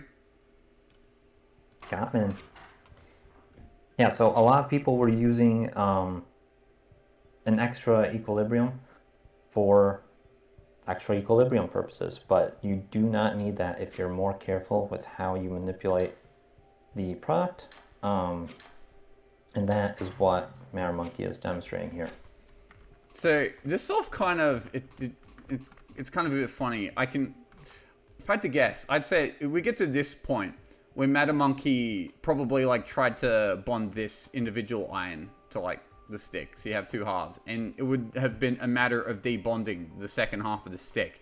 And then at some point during programming, he went, "Ah, fuck, wait, I can't just debond the stick because the input respawns and I can't get stuff out of the way like at all." So at this point, he has to awkwardly swap the stick out with the individual atom so that he can keep the input suppressed, so that he can move it back out to the input. And so now he can put the individual atom on and it's okay. So pretty sure that's why the cycle count is as high as it is. But as we say, doesn't matter. Got min. Does not matter. Got min. Alright. In 13th place, Alphatus Prime at 398 cycles. Incredible name. Do not recognize it. Okay. So we're creating... What are we going to call that shape? A crescent? A crook? Yeah, that's like the crook, isn't it? I think it's what Kazian calls it. So we'll see how often we see crooks, but... Yeah, much cleaner than what we saw with Matter Monkey. This is already pretty clean, actually. It's not too shabby at all, and we've got 13 solves faster than it. I should say 12 solves faster than it. Yeah, I imagine it'll be the two pistons that'll get us faster, but... in fact, that's probably what happens, but this is very good. This is already pretty... Yeah, this is a clean one piston method, though, already. In 12th place, we have Axel at 379 cycles. Alright, so very similar start to the previous solve.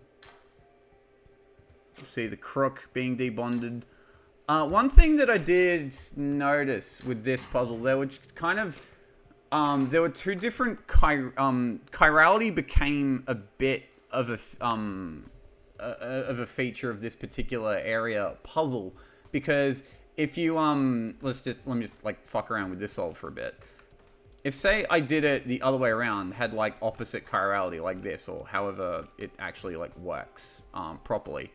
I can't quite remember how it does it the other chirality, but something like that probably. That completely changes how you debond it. So like you probably like doing it the other chirality, you may not want a crook, or you may have access to like the 3-stick, or you may not, depending completely on which chirality you ended up going with ahead of time. And that's probably not a concept that too many players were consciously familiar with back in 2019. Probably like Shadow Cluster probably was aware, but maybe not too many other area solvers at the time.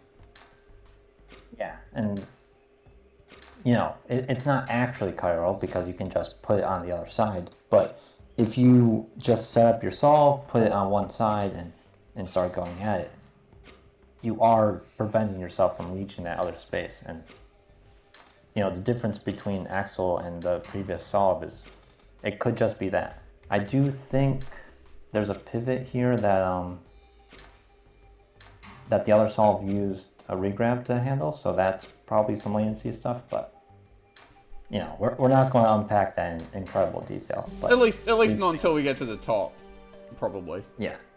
Like, yeah, because if it's like what separates a podium spot, then that can be interesting to dive into. But we'll save that for now. In 11th place, we have Tubular at 364 cycles. So I think that's Tubs. So different layout, completely. Actually, this one is this Bestigon optimal? Yeah, this is Bestigon optimal. I don't think there's a way to get lower Bestigon. Yeah, because the best gun would be 7, and yeah. Yeah. So this is similar to the ideas of back in Cycle's Grimius Solve. It recognizes that you can kind of just shave off that top piece and then work with the trapezoid, and that is easier to handle. I say similar, you can tell me whether or not that's actually all that similar, but that is what The I'm initial referencing. debonding is definitely what this is looking at. I think what's kind of interesting about this solve is that instead of just because you could in theory have this like 2-stick just come straight onto the bonder, but that doesn't actually work. You need specifically to debond and rebond the 2-stick and have it specifically left at the bottom here, because there is this particular layout, there is quite literally one output available to you, and it is this particular movement right here. There is no other way to do it. So that is what is constraining this. So you do have to design around that, and that's just about the only thing you have to design around. But that was a kind of a little interesting point. Yeah,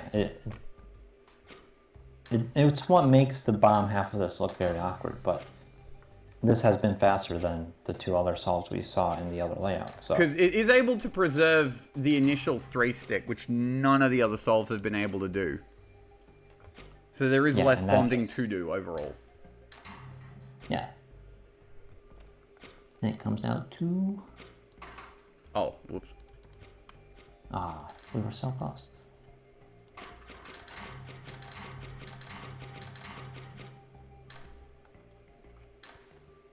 There we are. 364. 1 day less than a year. Okay. Coming up next, we have our top 10, and we actually had a tie for 9th place. Wow. So at 341 cycles, first we have Darius 1. Oh my god, I forgot Darius 1 participated in this. Space Gun player.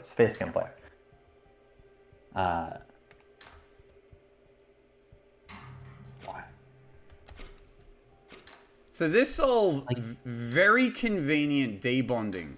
It's only the bit at the end where it does have to, because the piston is on the other end of the layout from the stick, it does have to, it only gets to shuffle the stick one at a time. Other than that, the debonding is extremely convenient here. Yeah, I wonder if we're going to see any solves that don't have that 3 long just fully available as these last solves have had. Because it just seems like the strategy to have.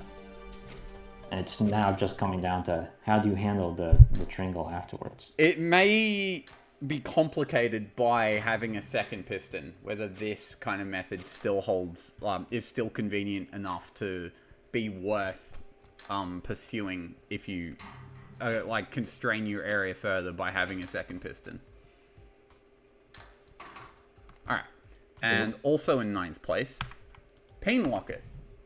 Still at 341, and it is the exact same solve. Nice. Different orientation.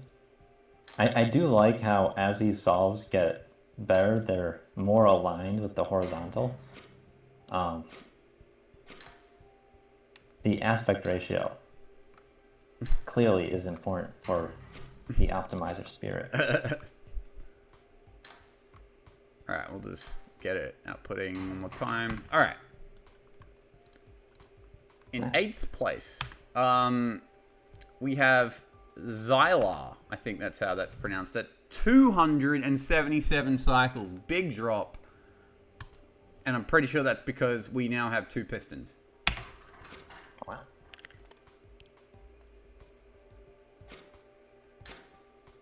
Okay, yeah, so we're doing the crook method again, but now that we have 2 pistons, it's going swimmingly.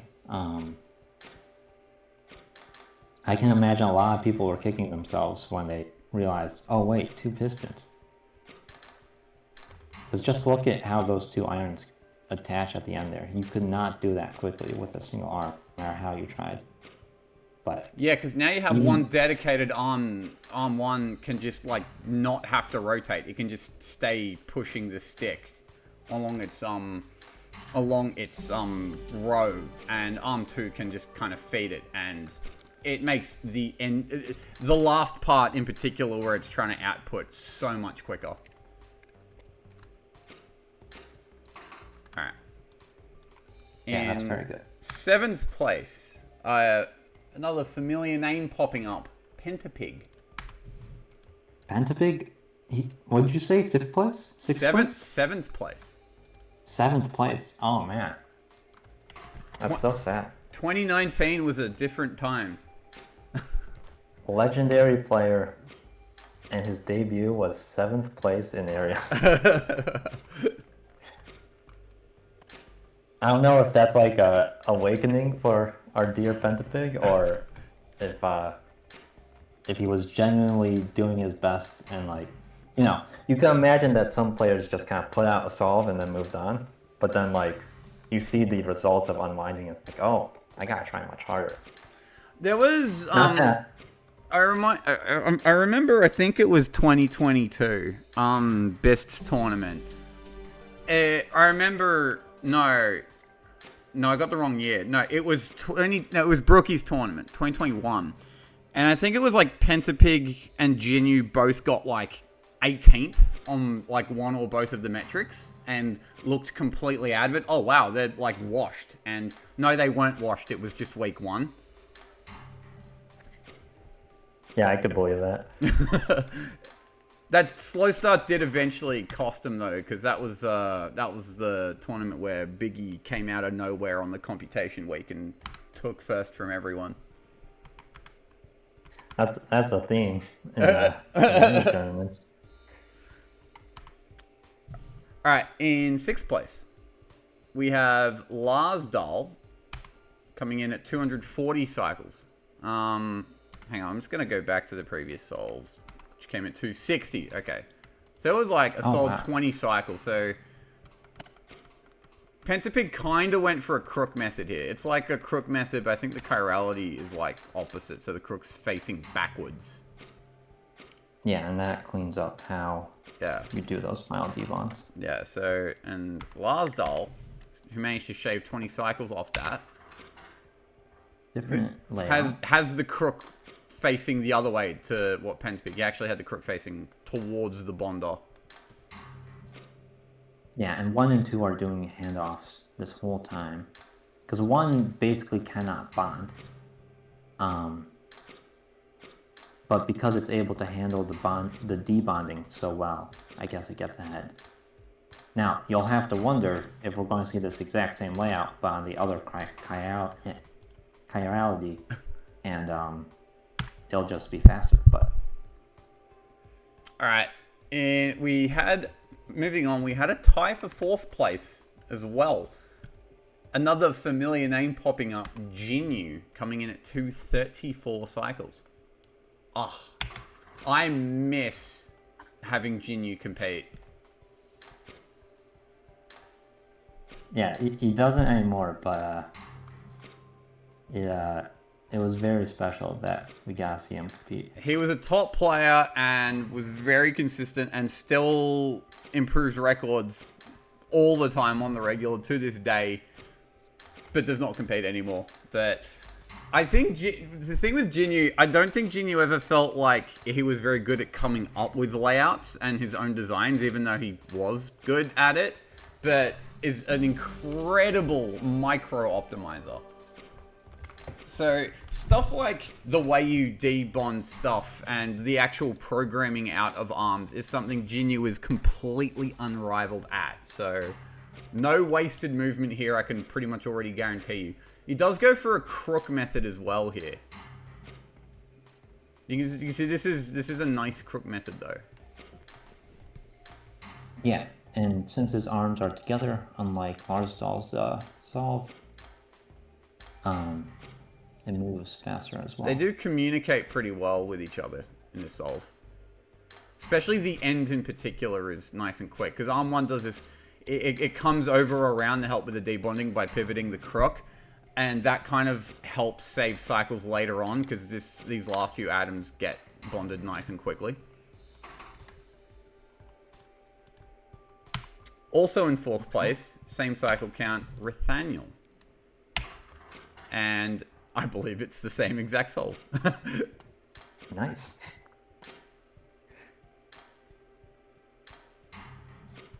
Okay.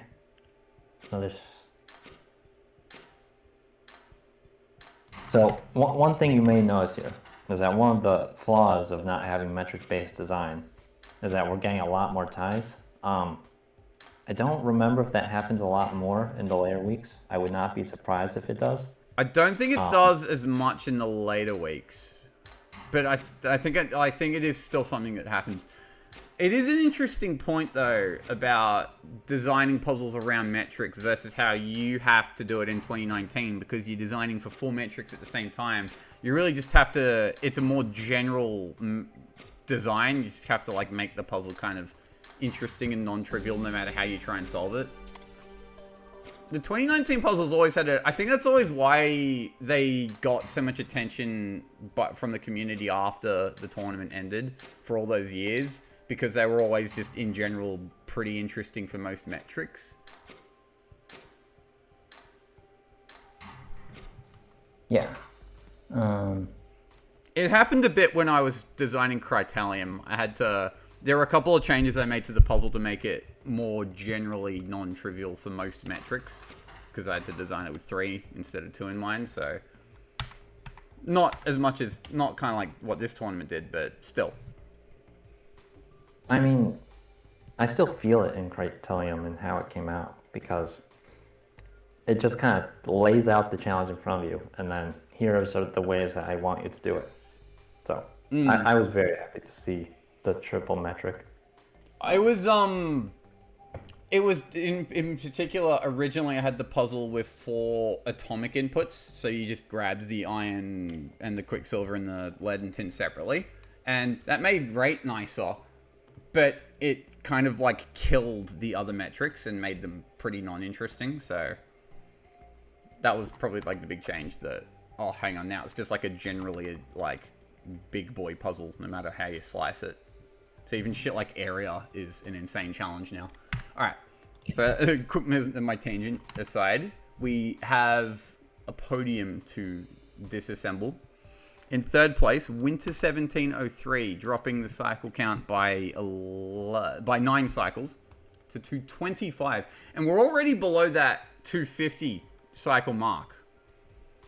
So these are actually like the quickest area solves we're seeing already.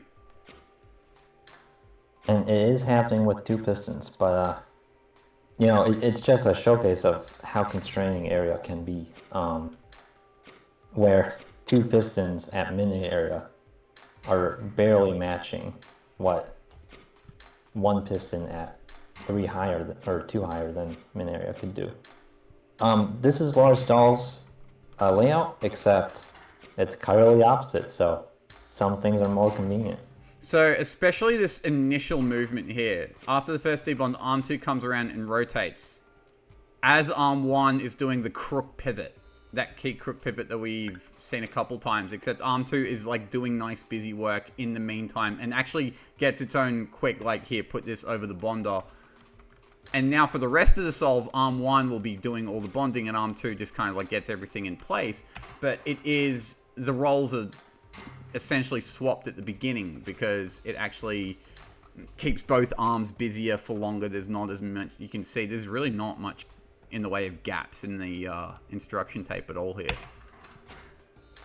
Yeah, like earlier arm 2 could do nothing to help with bonding, but now because it can set up that initial condition, it's just so much better. Alright. In 2nd place, Xavion, coming in at 219 cycles. Legendary early player.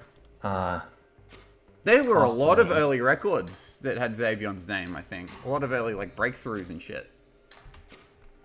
Yeah, the historians will have to find out, but I think he was like the first one to realize that golden thread had an insane cost strategy. Nowadays, it's almost mundane, but back in the day, if you realize golden thread didn't need track, that was innovation right there. So I think, if I remember correctly, Xavion was the first person to do refined bronze 70G. It, after the fact, got improved to 60G years later by Pentapig, but yeah, we didn't even have a 70G for like a couple years before Xavion cracked it. And that in turn helped Pentapig crack 60G. yeah, once you create this corpus of like how things are done, a lot of these ruptures become a lot easier. But when you're creating theory at the start, it's so different. And in many ways, we can't even get back to that. Like even if you play new Zack-likes, people are just so familiar with how it all works that it's just the instrumentality is different. You're seeing Kaizen's theory was kind of interesting because in the like seeing like people like figure out the like area metrics or the cycles metrics stuff in despite the fact it's a completely different cycles game, there's just kind of a general more like players are more familiar with what it looks like when you like crack theory and like kind of like ways to look at puzzles that like you like. It's kind of weird because players just know how to innovate the metrics better. Yeah, exactly. Even if it's not the same specific thing, it's the same general thing, and you can reuse a lot of your understanding. Yeah. Just to speak on this solve in particular, or rather to speak on Zamion in particular, he was doing cost solves only, and here's a very good area solve. And that's another thing about tournaments I like, where it kind of gets people out of their comfort zone and gets them doing some really nice stuff. So the solve actually has an identical start to Winter's 1703's solve, who I believe still submits to this day, and Winter himself is a very good area player. I'm pretty sure from China, much like Jinyu. Has the same start as that solve, but this solve has a more efficient second half after this initial rotate and crook pivot. I think from this point on, Arm 1 debonds the rest of the atoms in a way that saves exactly one cycle somewhere. The latency saves. The latency saves are adding up. Very subtle difference. I'm struggling to pick exactly. If I'll have to go back. Hang on. So you can see, same start, same crook pivot. It's from this point on. Arm 2 pivots first. I think Arm 1 has to actually come in and help out. Right? Okay. And go back to Xavion. Same start, crook pivot. Arm 1, instead of going to the pivot, from here, instead of pivoting, it retracts. That's the difference, because now Arm 2 can kind of just wait around and be at the ready for when Arm 1 gets the atom ready, and it's ready one cycle quicker than the other way. Yeah, I can almost feel that optimization, because doing a retract like that, it's so good. Even though it only saves one cycle here, once you get that into your brain of when can I do a good retract, it changes the way you look at things. Yeah, that's all I have to say on that. All right, but there is one more solve to have a look at, and you could. I wonder who it could be. Probably guess who the best area player was, even back in 2019. Was Shadow Cluster, who only got it by 2 cycles, actually. Guys, I'm just saying, if you want Shadow Cluster to participate in the whole tournament, give him only but area. And it'll happen. You can get... Honestly, I don't know if Shadow Cluster would participate in the whole tournament if area was always a metric, but I imagine he would. Even though he seems like a very busy guy, he tends to show up for this kind of thing. Now, so this actually goes back to the layout that we saw a bunch of people have. It's just better, right? So, very interesting that... So, if you save 1 cycle per tape loop, you end up saving 5 or 6 cycles overall, because you have to output 6 times, and there might be a latency thing. But this, so you may be wondering, how does this solve beat the previous solve by only 2 cycles? Well, this solve actually has a worse rate than the last solve, but a much better latency. Interestingly, you can see it outputs nice and quickly here. But ARM1, in fact, has to grab the input, so it actually takes a while to reset the ARM.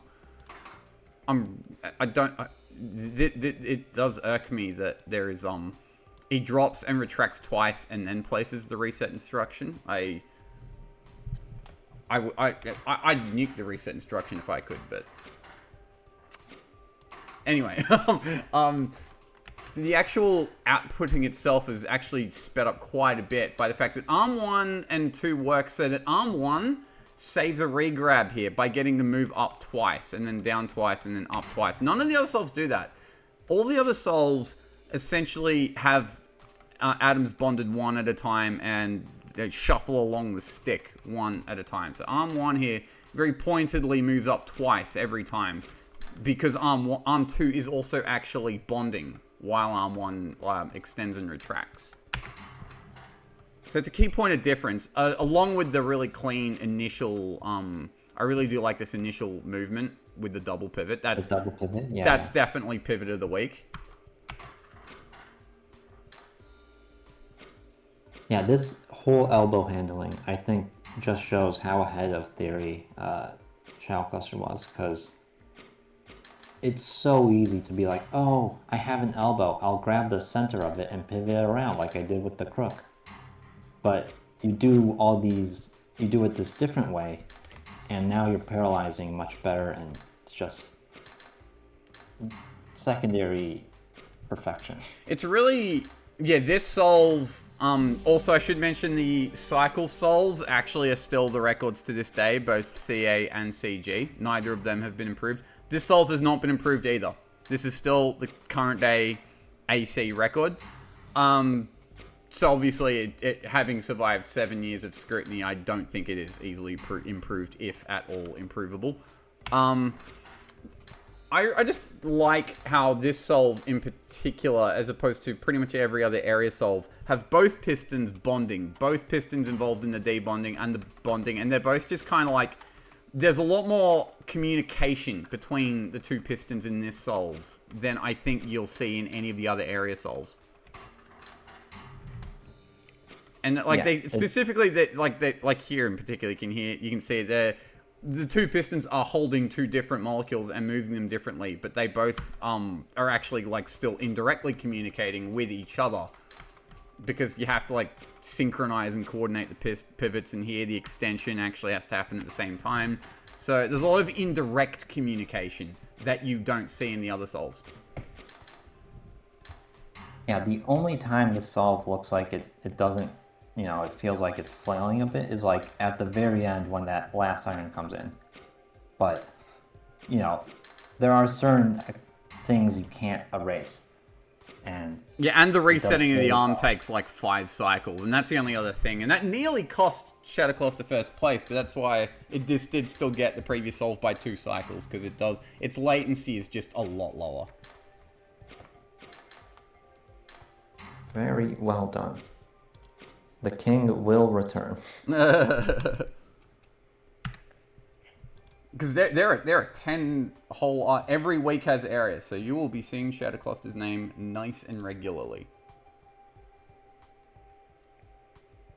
Alright, last metric. Alright. Cost. Do I have something canned to talk about? I don't think I do. Is it DLC stuff we could talk about? Is there? I'm trying to think of something, but... I don't know how much I want to just...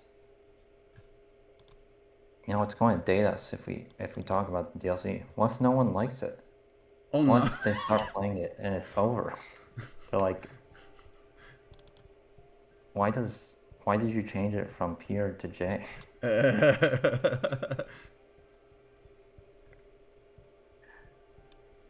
Oh, I said that backwards, but um,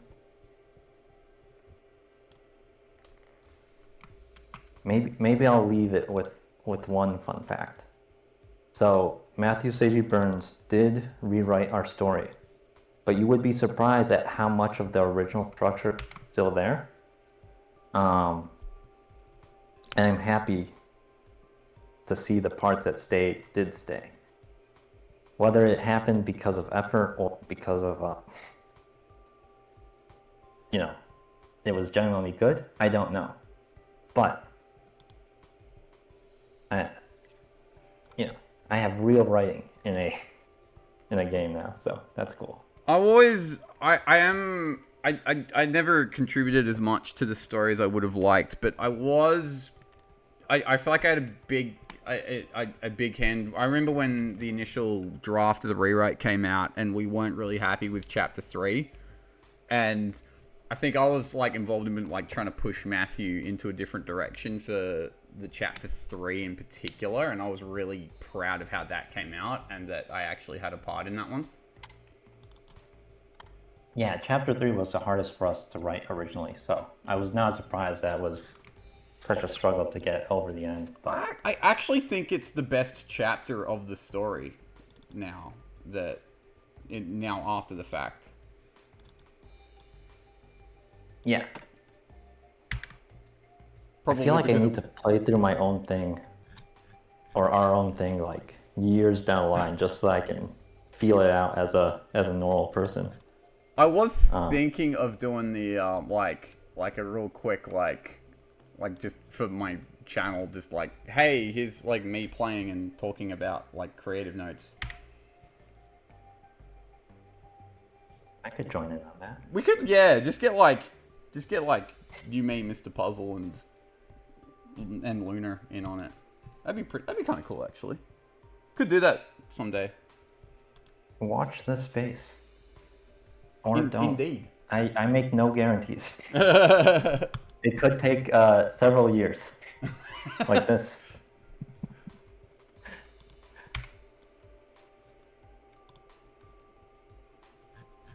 Okay, GA, let's see how the parser comes out. Oops.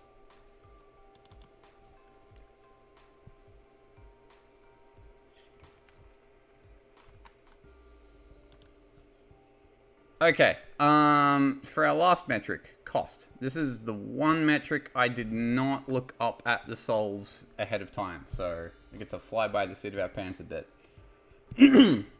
Starting off at 130 cost, which I believe was the same cost as, no, wait, that did not work at all. What was that, piston and track or something? Hang on. Doesn't like it.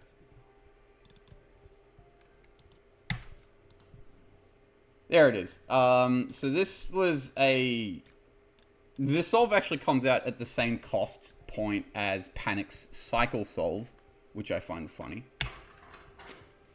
This is Argent Angel. Sorry, this is Argent Angel.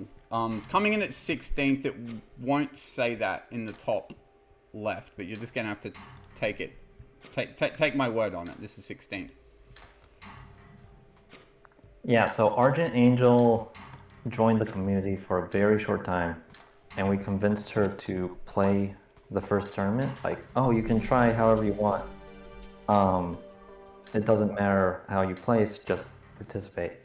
But I always got the feeling that she felt really bad about coming in last compared to other people. Aww. Yeah, it's one of those things where like a lot of us are just like, yeah, we don't really care how. Well, I'm sure a lot of people are very competitive. But like, I like seeing where I place, but I'm always able to excuse my performance or, accept whatever I get because a lot of you people are much better than me at this game, despite certain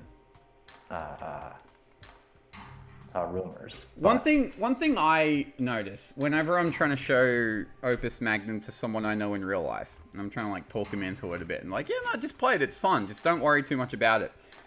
Even like my friends who have beaten the campaign, feel like complete idiots whenever I'm watching them, like they do on their end, and I'm like, I don't care. I know they don't know cost theory. I know they don't know what a C swap is. They don't need to know that. Like, and I'm there like internally going, it's genuinely okay. Like, you can't be expected to know things that aren't in your brain that you haven't been told. Just like explore the game however you will. And they'll see me like watching them trying not to judge, and they'll always just like feel like a complete moron and get discouraged, no matter how I tried to reassure them. Yeah, it's unfortunate, and I don't really know how to solve it besides, just telling people that it's okay. But Anyways, the alright. solve is good. I think if this was your first solve for a puzzle, you did all right. Alright, in 15th place, we'll move down to 50 cost with Xylar.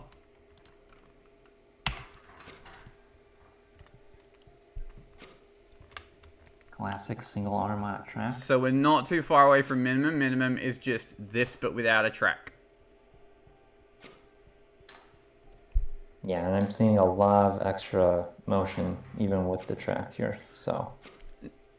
And this is not too dissimilar from the area solves that we saw, really, except instead of a piston, it's a track for the translational movement.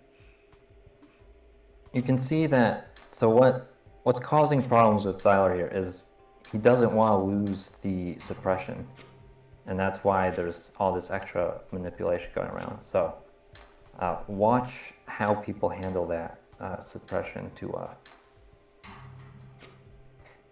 it's like my audience is like the aspiring Opus Magnum player. But this is what you'll be looking at. So I liked that you picked area as the secondary for cost, because cost with area secondary, I thought area was the most difficult secondary for cost. Like in future tournaments, there were some insane GA puzzles, like hydroponic solution is one that comes to mind. Lubricating solvents and Bist's tourney had a lot of depth. Even blue vitriol wasn't too bad, but I like that you stuck with GA, because I know whenever it comes up, people are like, uh-oh, this is going to be like really hard, isn't it? Anyway, next solve comes from IE, or 1, 2, 3, 4, 5 IE. It's our first min cost solve. Our favorite elephant did manage to participate in this tournament. The namesake of the ultra fast mode in Fitzku. I do have elephant mode at the ready here. As you can see, it's very fast. Yeah, glad he participated. He's never been much one for the game, preferring things like Space Chem or Zenshin. I think he turned up at one point, like for 1 week in Panic's tourney once. I think we like the community had successfully like egged him on. But yeah, it's something he generally has to be talked into, because Opus Magnum doesn't click with his brain in the way Space Chem does. Yeah, we do appreciate him as a maintainer, though. Yes, he does like a lot of important background work for the community in general. But yeah, speaking on the min cost solves here, it's a lot of pivoting, and managing that is how we'll get lower into our area. So you can see I don't think I thought too hard about it, because he swings in all 6 directions here. Doesn't matter, got min kind of thing.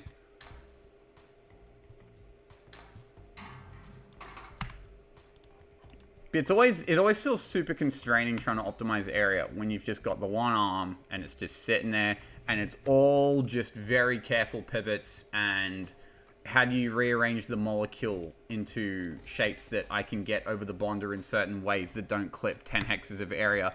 It is a very difficult secondary to optimize. I've always been fascinated by it myself. In 13th place, we have SGS coming in at 57 area. Okay, so here we start seeing input suppression. Very little of it, but this is what can help improve your area. So you can see immediately, SGS does not swing the input in all 6 directions. So he's probably got A on that part alone, especially the bottom right direction. Nothing happening there at all. And all the big swings here, this one stick, it only ever swings in the one direction. So it's always reusing, it's trying to reuse hexes. So there is, this has been considered. Yeah, I don't think there's a way to save that swing, but I am ready to be surprised, so. Alright. But I imagine it's the swing of that triangle that really can be saved, whereas that big swing is unsavable. But yeah, let's see. Yeah, because you have just the one arm and it's trackless, so you don't actually have access to translational movement at all, which is the big way to save area when you're building a giant stick, which was actually seen quite a lot in Cycle's area. That was how those solves were shockingly compact. I think, what was the winning CA solve was 57 area. What was this? 57 area. 57. Yeah, exactly. Yeah, this solve is the same size as the min cost area record, to give you an idea of how much better it is to translate the stick area wise. Wow, I didn't actually know that lined up so perfectly. All right, moving on. We had a tie for 11th place here with MPete coming in at 55 area. All right, let's see. Not too different from the last solve, but slightly better on the debonding of the triangle, really. Yeah, so there's some early pivots Yeah. as it's being grabbed to save area that way. Yeah. Yeah, I'm pretty sure that's probably it. Yeah, because I think it's just like these 2 hexes or these 2 hexes or something. And that's basically abusing the space that the big final swing is using. So yeah. There you go. All right. Next up, also 11th place, Tubular. Dubs.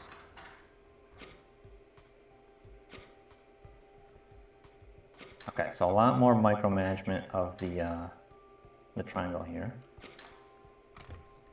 Did you say this one was a tie? Yep. So, interestingly, your tournament did not have tertiaries. Yeah, I didn't want people to suffer. That would of course be rectified in future years. I remember when I hosted, I didn't actually like. There were a couple of weeks in particular. I'm like, people are gonna suffer here, so I may as well just lean into it and own it, and you're gonna suffer. It's so hard. I can easily stand on my high horse and be like, oh, I did these things this way, but like, when the level of play increases, the dynamics change, and oh man.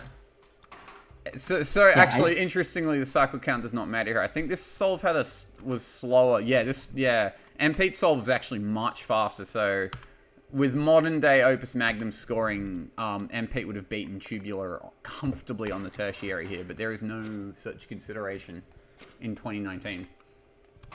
It's interesting because I think Tubular has like the better ideas in this solve, but so Tubular here is very deliberate in the debonding initially, but then kind of the inevitable stick swinging here is what gets Tubular in here.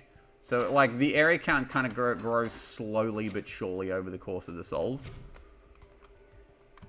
Yeah, so if a player can use those ideas and not suffer the externalities. Because one thing you might wonder is, if you have to use this area no matter what, why don't I try and incorporate that area into my debonding as well? Perhaps that is a way to save area. Mm-hmm. Alright, And with that in mind, we move on. In 10th place, Kyojin Desu at 52 area. Shit off the head. Oh, and so we're trying to swing at the... Oh. Yeah, we're doing pivoting around the bottom here because we know we're going to use that space later. All my pivots in the forced area. There you go.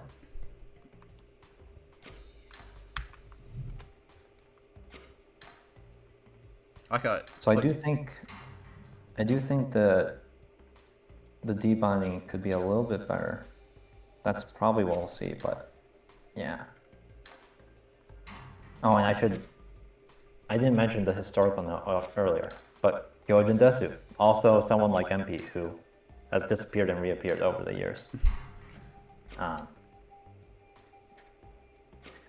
don't think there'll be a lot of historical notes next time, but go ahead. I think one thing about this solve that I reckon is optimizable, or maybe it's a bit difficult, but if you could maintain the input suppression here, you'd be able to clip these atoms individually and save these hexes in particular as your because it's swinging the 2-stick over clips hexes that are not clipped earlier on here by just moving single atoms around. And they're clipped later on here when it has to swing a 2-stick. So there was a couple of hexes here I think might have been left on the table. But I digress. Okay. Sure, future. Who will not leave those hexes on the table? So, next up, there was a 5-way tie for 5th place. Yeah, I feel this was probably going to happen. So coming in at 47 area and no cycles, did not split anything. So these are not in cycles order. I don't even know which one's the fastest. So All right, first of we'll watch. First off is Altius Prime.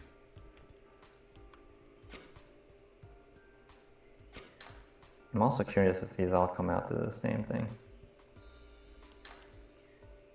You can see this time the hexes are not left on the table. They are in fact saved. So no swinging in this direction. It's all constrained as much as possible to over the swing space. Yeah, very cautious. Even just like from like the first 3 cycles, you can immediately see the solver's already just conscious of where it is going to later on swing.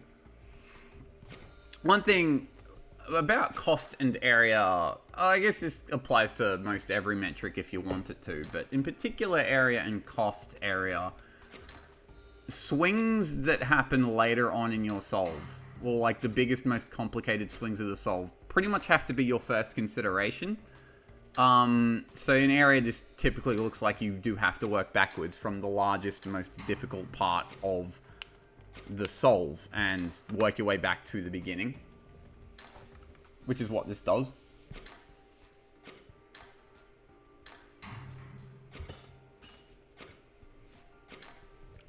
Yeah, now I'm just wondering if it comes out the same with every person, because I feel like there's a lot of degrees of freedom still available to this solution. So I don't think the 5 ties we see are going to be identical. Okay, so this came out to 539 cycles.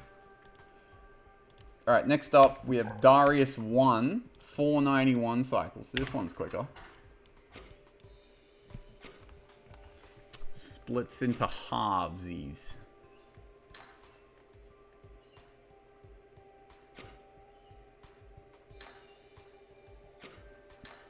Yeah, okay. It might just be the orientation, but that looks very different to me. The debonding at the start is quite different, and Yeah. the second half is the same, but the first half is different. Okay. I'm gonna assume this one's actually probably faster. This one's way faster. I think it was like 70 cycles faster. Nice. Next up is, I believe this is just alphabetical order. Mr. Puzzle. So we're back 545. That's That's the slowest one yet. Come on, Mr. Puzzle. 5th place to solve, though. You think he was definitely aware of the Critelli at this point. That looks like a That deliberate looks like a Critelli. stellar Critelli placement. That's a good Critelli.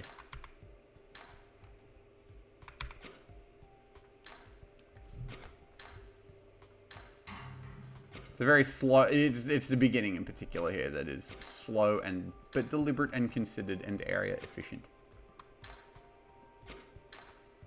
Yeah, I imagine we'll see a similar thing once we get past this blockade, where considered movements like that get one more area free, and it will come down to single hexes. Next up is one jag, 617 cycles, so we're even slower. Oof. One jag has indicated every Whoa. hex in use. I'm always scared of doing this because what if I mark something that isn't used? Okay, so this was an intense input suppression hours are required here. Yeah.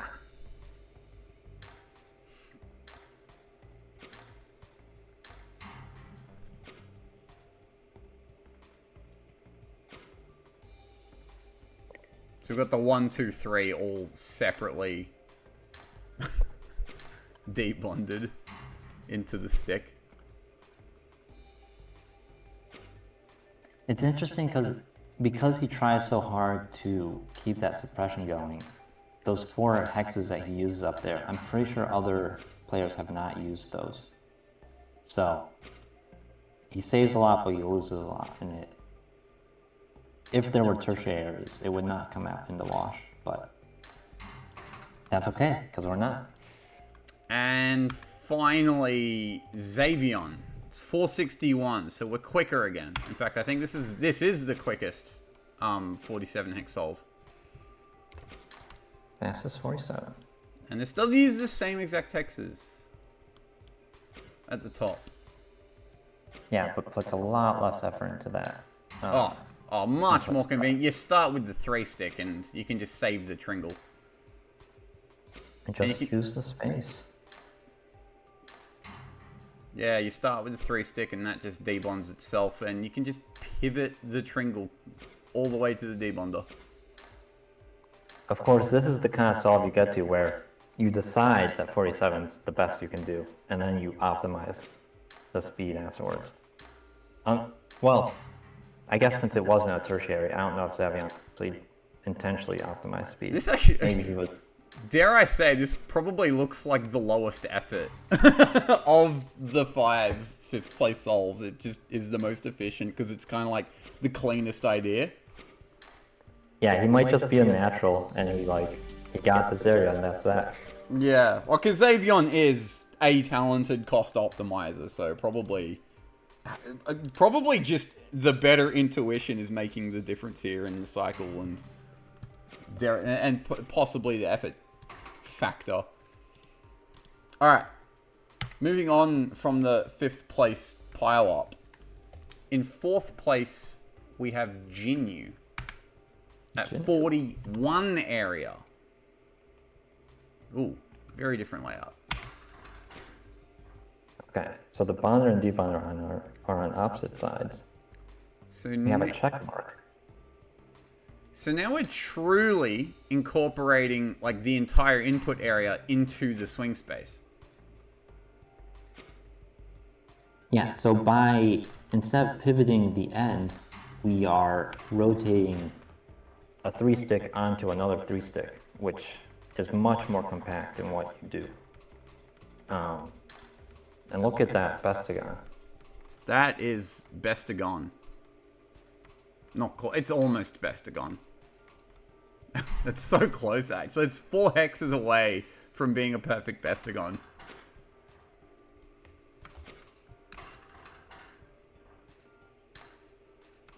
Could you save those hexes? So I would be surprised if the final is actually a perfect Bestagon, but We'll just have to see. So I think it's that, and it's the pivot right at the start. That's where those 4 hexes are used. And that might actually be the only time those hexes are used. Yeah, I think so. So, yeah, but unfortunately, that's not really an avoidable movement. Unless if you rotate, you're kind of not debonding it properly, and... Yeah, so this layout basically forces that. Yeah. Considering it's Jinyu, I'd be shocked if he didn't try rotate on cycle 2. But yeah, I would say this is the first solve that really is not just doing G, but it's doing GA. Yeah.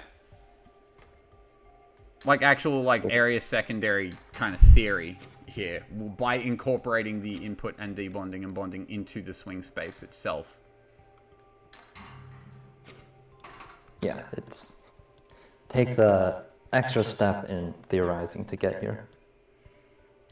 All right. Moving on, we in fact had a tie for second place. The first of which is Pentapig. 39 area. Who is not, in fact, undefeated in GA, I'm now learning.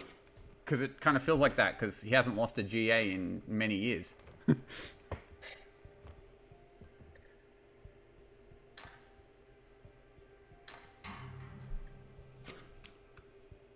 So I never actually read the error count actually dropped 2 hexes from Jinyu solve. So you see, it's the bestagon, but instead of clipping 4 extra hexes, only 2 extra hexes are clipped. And if I'm not mistaken, it's because Pentapig actually does swing instead of pivot. No, he does pivot. I'm completely wrong. No, it's just basically the triangle's just at a better orientation. It's oriented differently, yeah, so that pivot only actually clips 2 hexes outside of the bestagon. Because I think Jinyu essentially, like, you can think of it as he pivots the other way. So he pivots like that, and that clips those 2 hexes. Whereas Pentapig actually does not do that, and sets it up so that a second, more area-efficient pivot will actually hit that debonder and get you 2 atoms out. And it's actually the same, more or less. No, in fact, it is the same bonding pattern Jinyu uses by separating like into the 3-2-1 atoms and putting the tringle together and then bonding the stick at the end. Yeah, honestly, this is really fast for what it's accomplishing. What is this one come out to like 350-ish?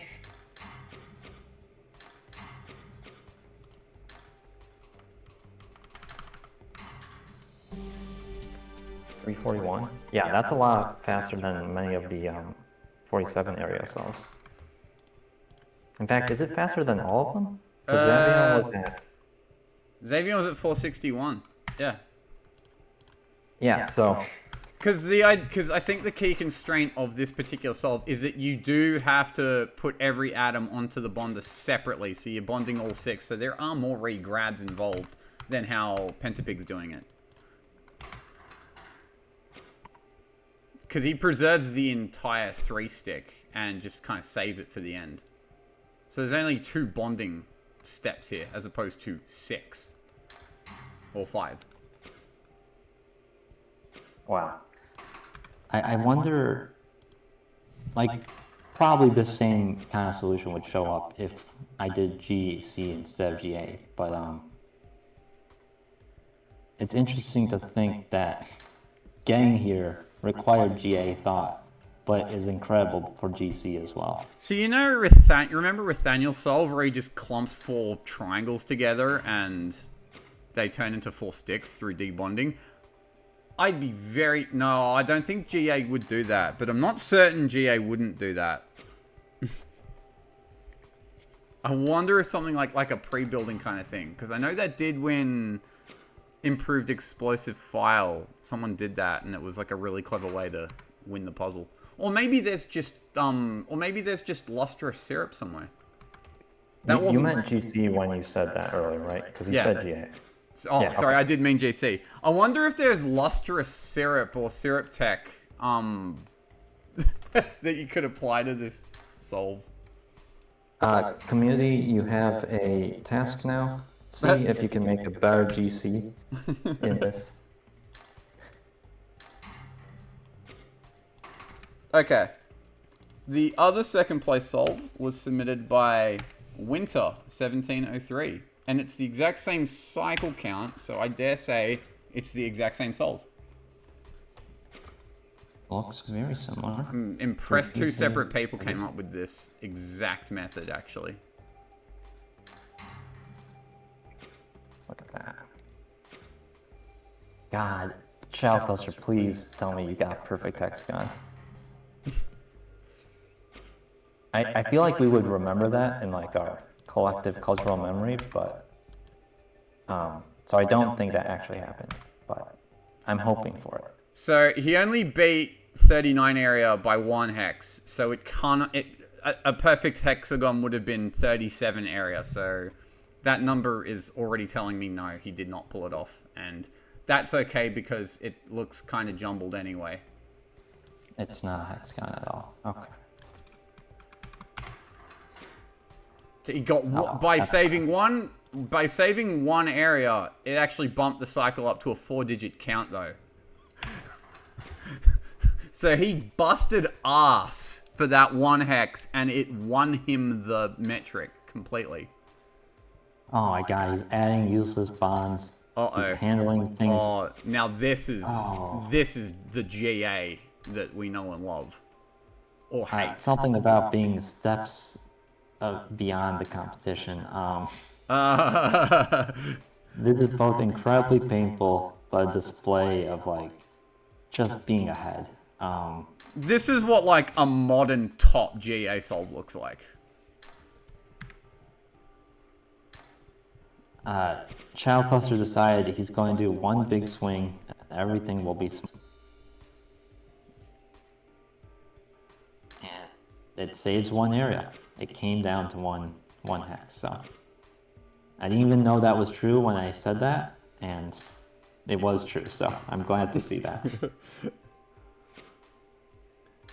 So I remember after Pentapig won Hydroponic Solution GA by doing something even more complicated than what this solve did. He put up an Imgur album detailing how he broke it down, and the way you figure out how to make something like this is by doing it completely backwards. So you start with your 1, 2, 3 stick in like certain orientations, and you move backwards from there, which is, it's kind of weird how, oh god, because he has to rearrange everything to get the 1, 2, 3 stick in certain positions without clipping certain hexes. Because obviously this hex in particular, he has done a lot of work to try and avoid that 1 hex. That's, the previous solves just use that hex, and the cycle count is like 200 or 300 and something. So this is like 4 times as slow because it is going through great pains to save that 1 hex. Which is exactly what these final swings. Yeah. The final swings don't use it, so kill it. Yeah, exactly. And so these like weird clumped up intermediaries. Actually, it might be worth going back to Pence's seeing how that hex is used. Yeah. So I believe it is this hex, right? So if I do that. Hasn't been used yet.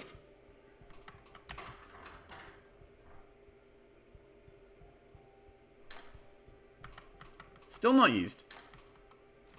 There at the final swing. It is used on the very final swing.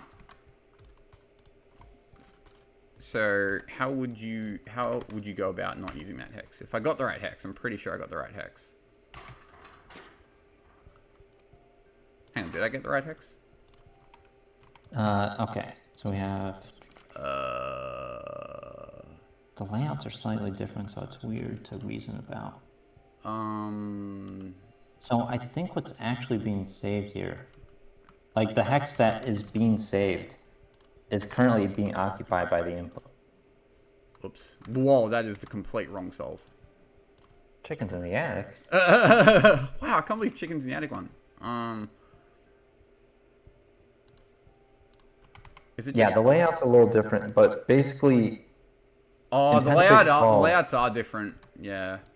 the corner, one of the hexagon corners is occupied by the input. And I think Channel Cluster is going through great pains to make sure that the triangle is not on a corner of the hex. No, it is still on a corner of a hex, but It's in between the bonder and debonder. It is not in between the bonder and debonder on the other layout. yeah, I think that must be what enabling one of the hexagon It's just corners. our corner. It's probably just like our corner, any corner.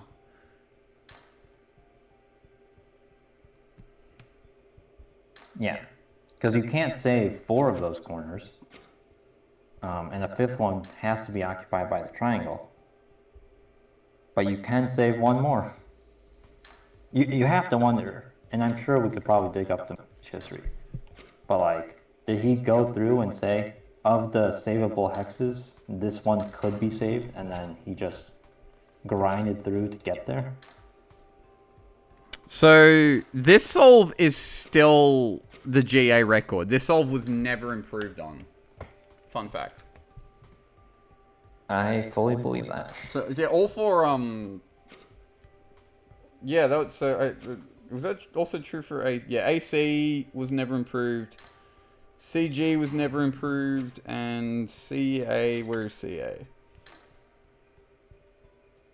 No, CA got improved by a single hex. It's basically the same solve, but I think Jinyu took a hex off it, interestingly. Nice.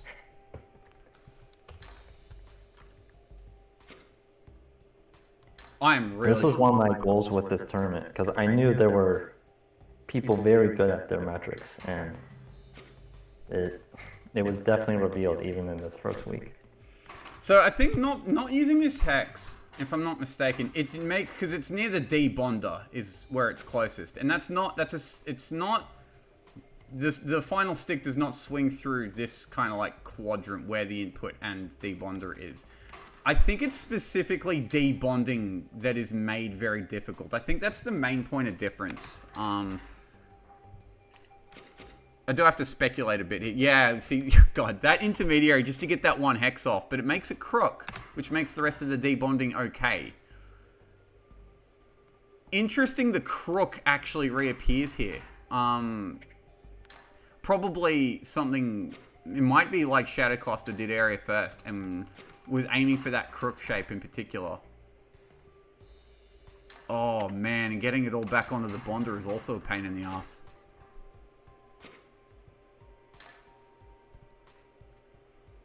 It's interesting to think like all this was known to Shadow Cluster at this time, 2019, when it feels like the community has not caught up nearly as much.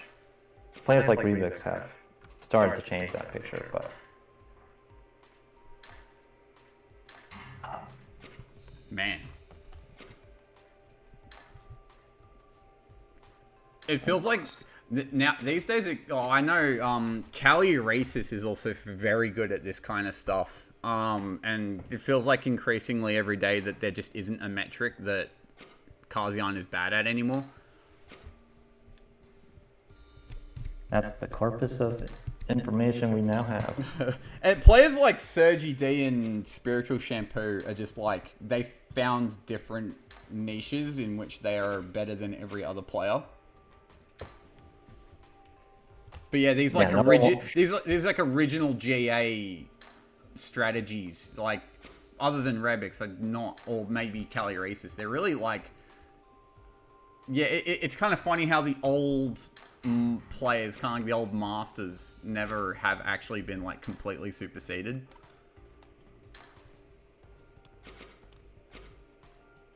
It goes to show how hard this optimization stuff is, and how truly like insanely clever our top players are. Yeah. And hey, if you're sometime, I don't know when this goes out, but if the tournament's still going on, you can play in 2026 right now. I was thinking of just dropping this. I was just thinking of dropping this after uploading. Sure.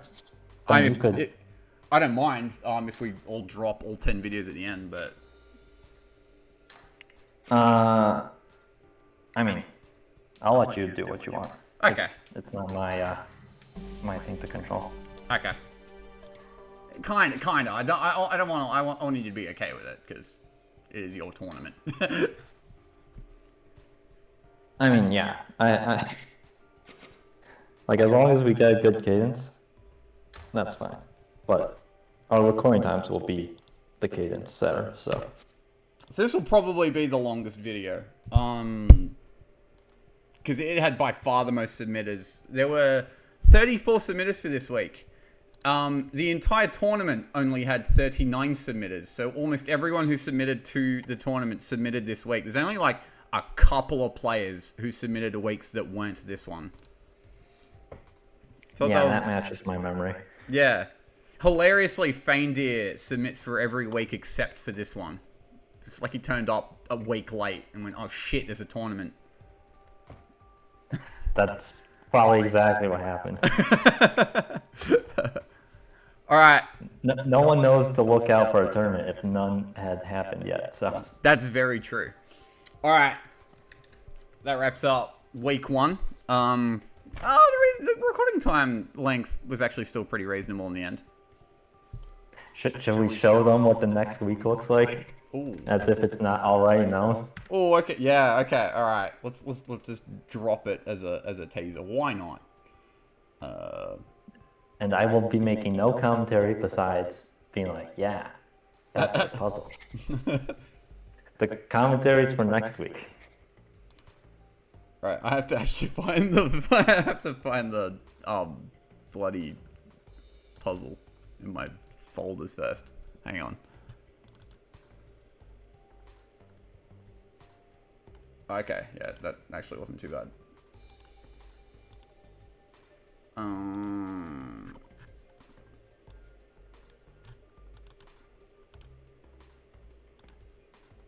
Okay.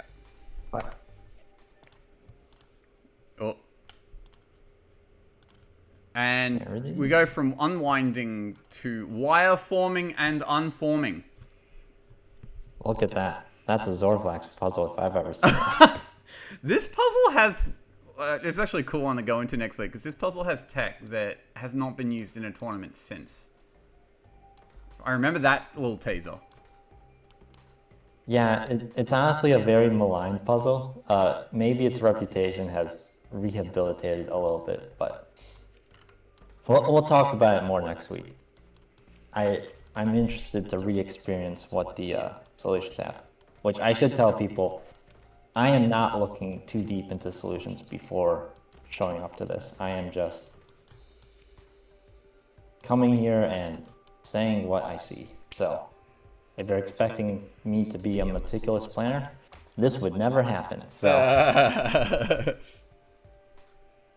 I feel like I liked going through some of the solves, especially those wicked cycle solves, and breaking them down a bit, just to have something to talk about when we're actually looking at the solve. Yeah, this is 2 infinites, which I've done in the past and I will do again. And we'll talk about why I came up with this next time. So all right, I'm happy to let you do the sign off if you prefer. I don't know what to say. Catch y'all next week or later or earlier. I'll catch you in the next one. Thank you for watching.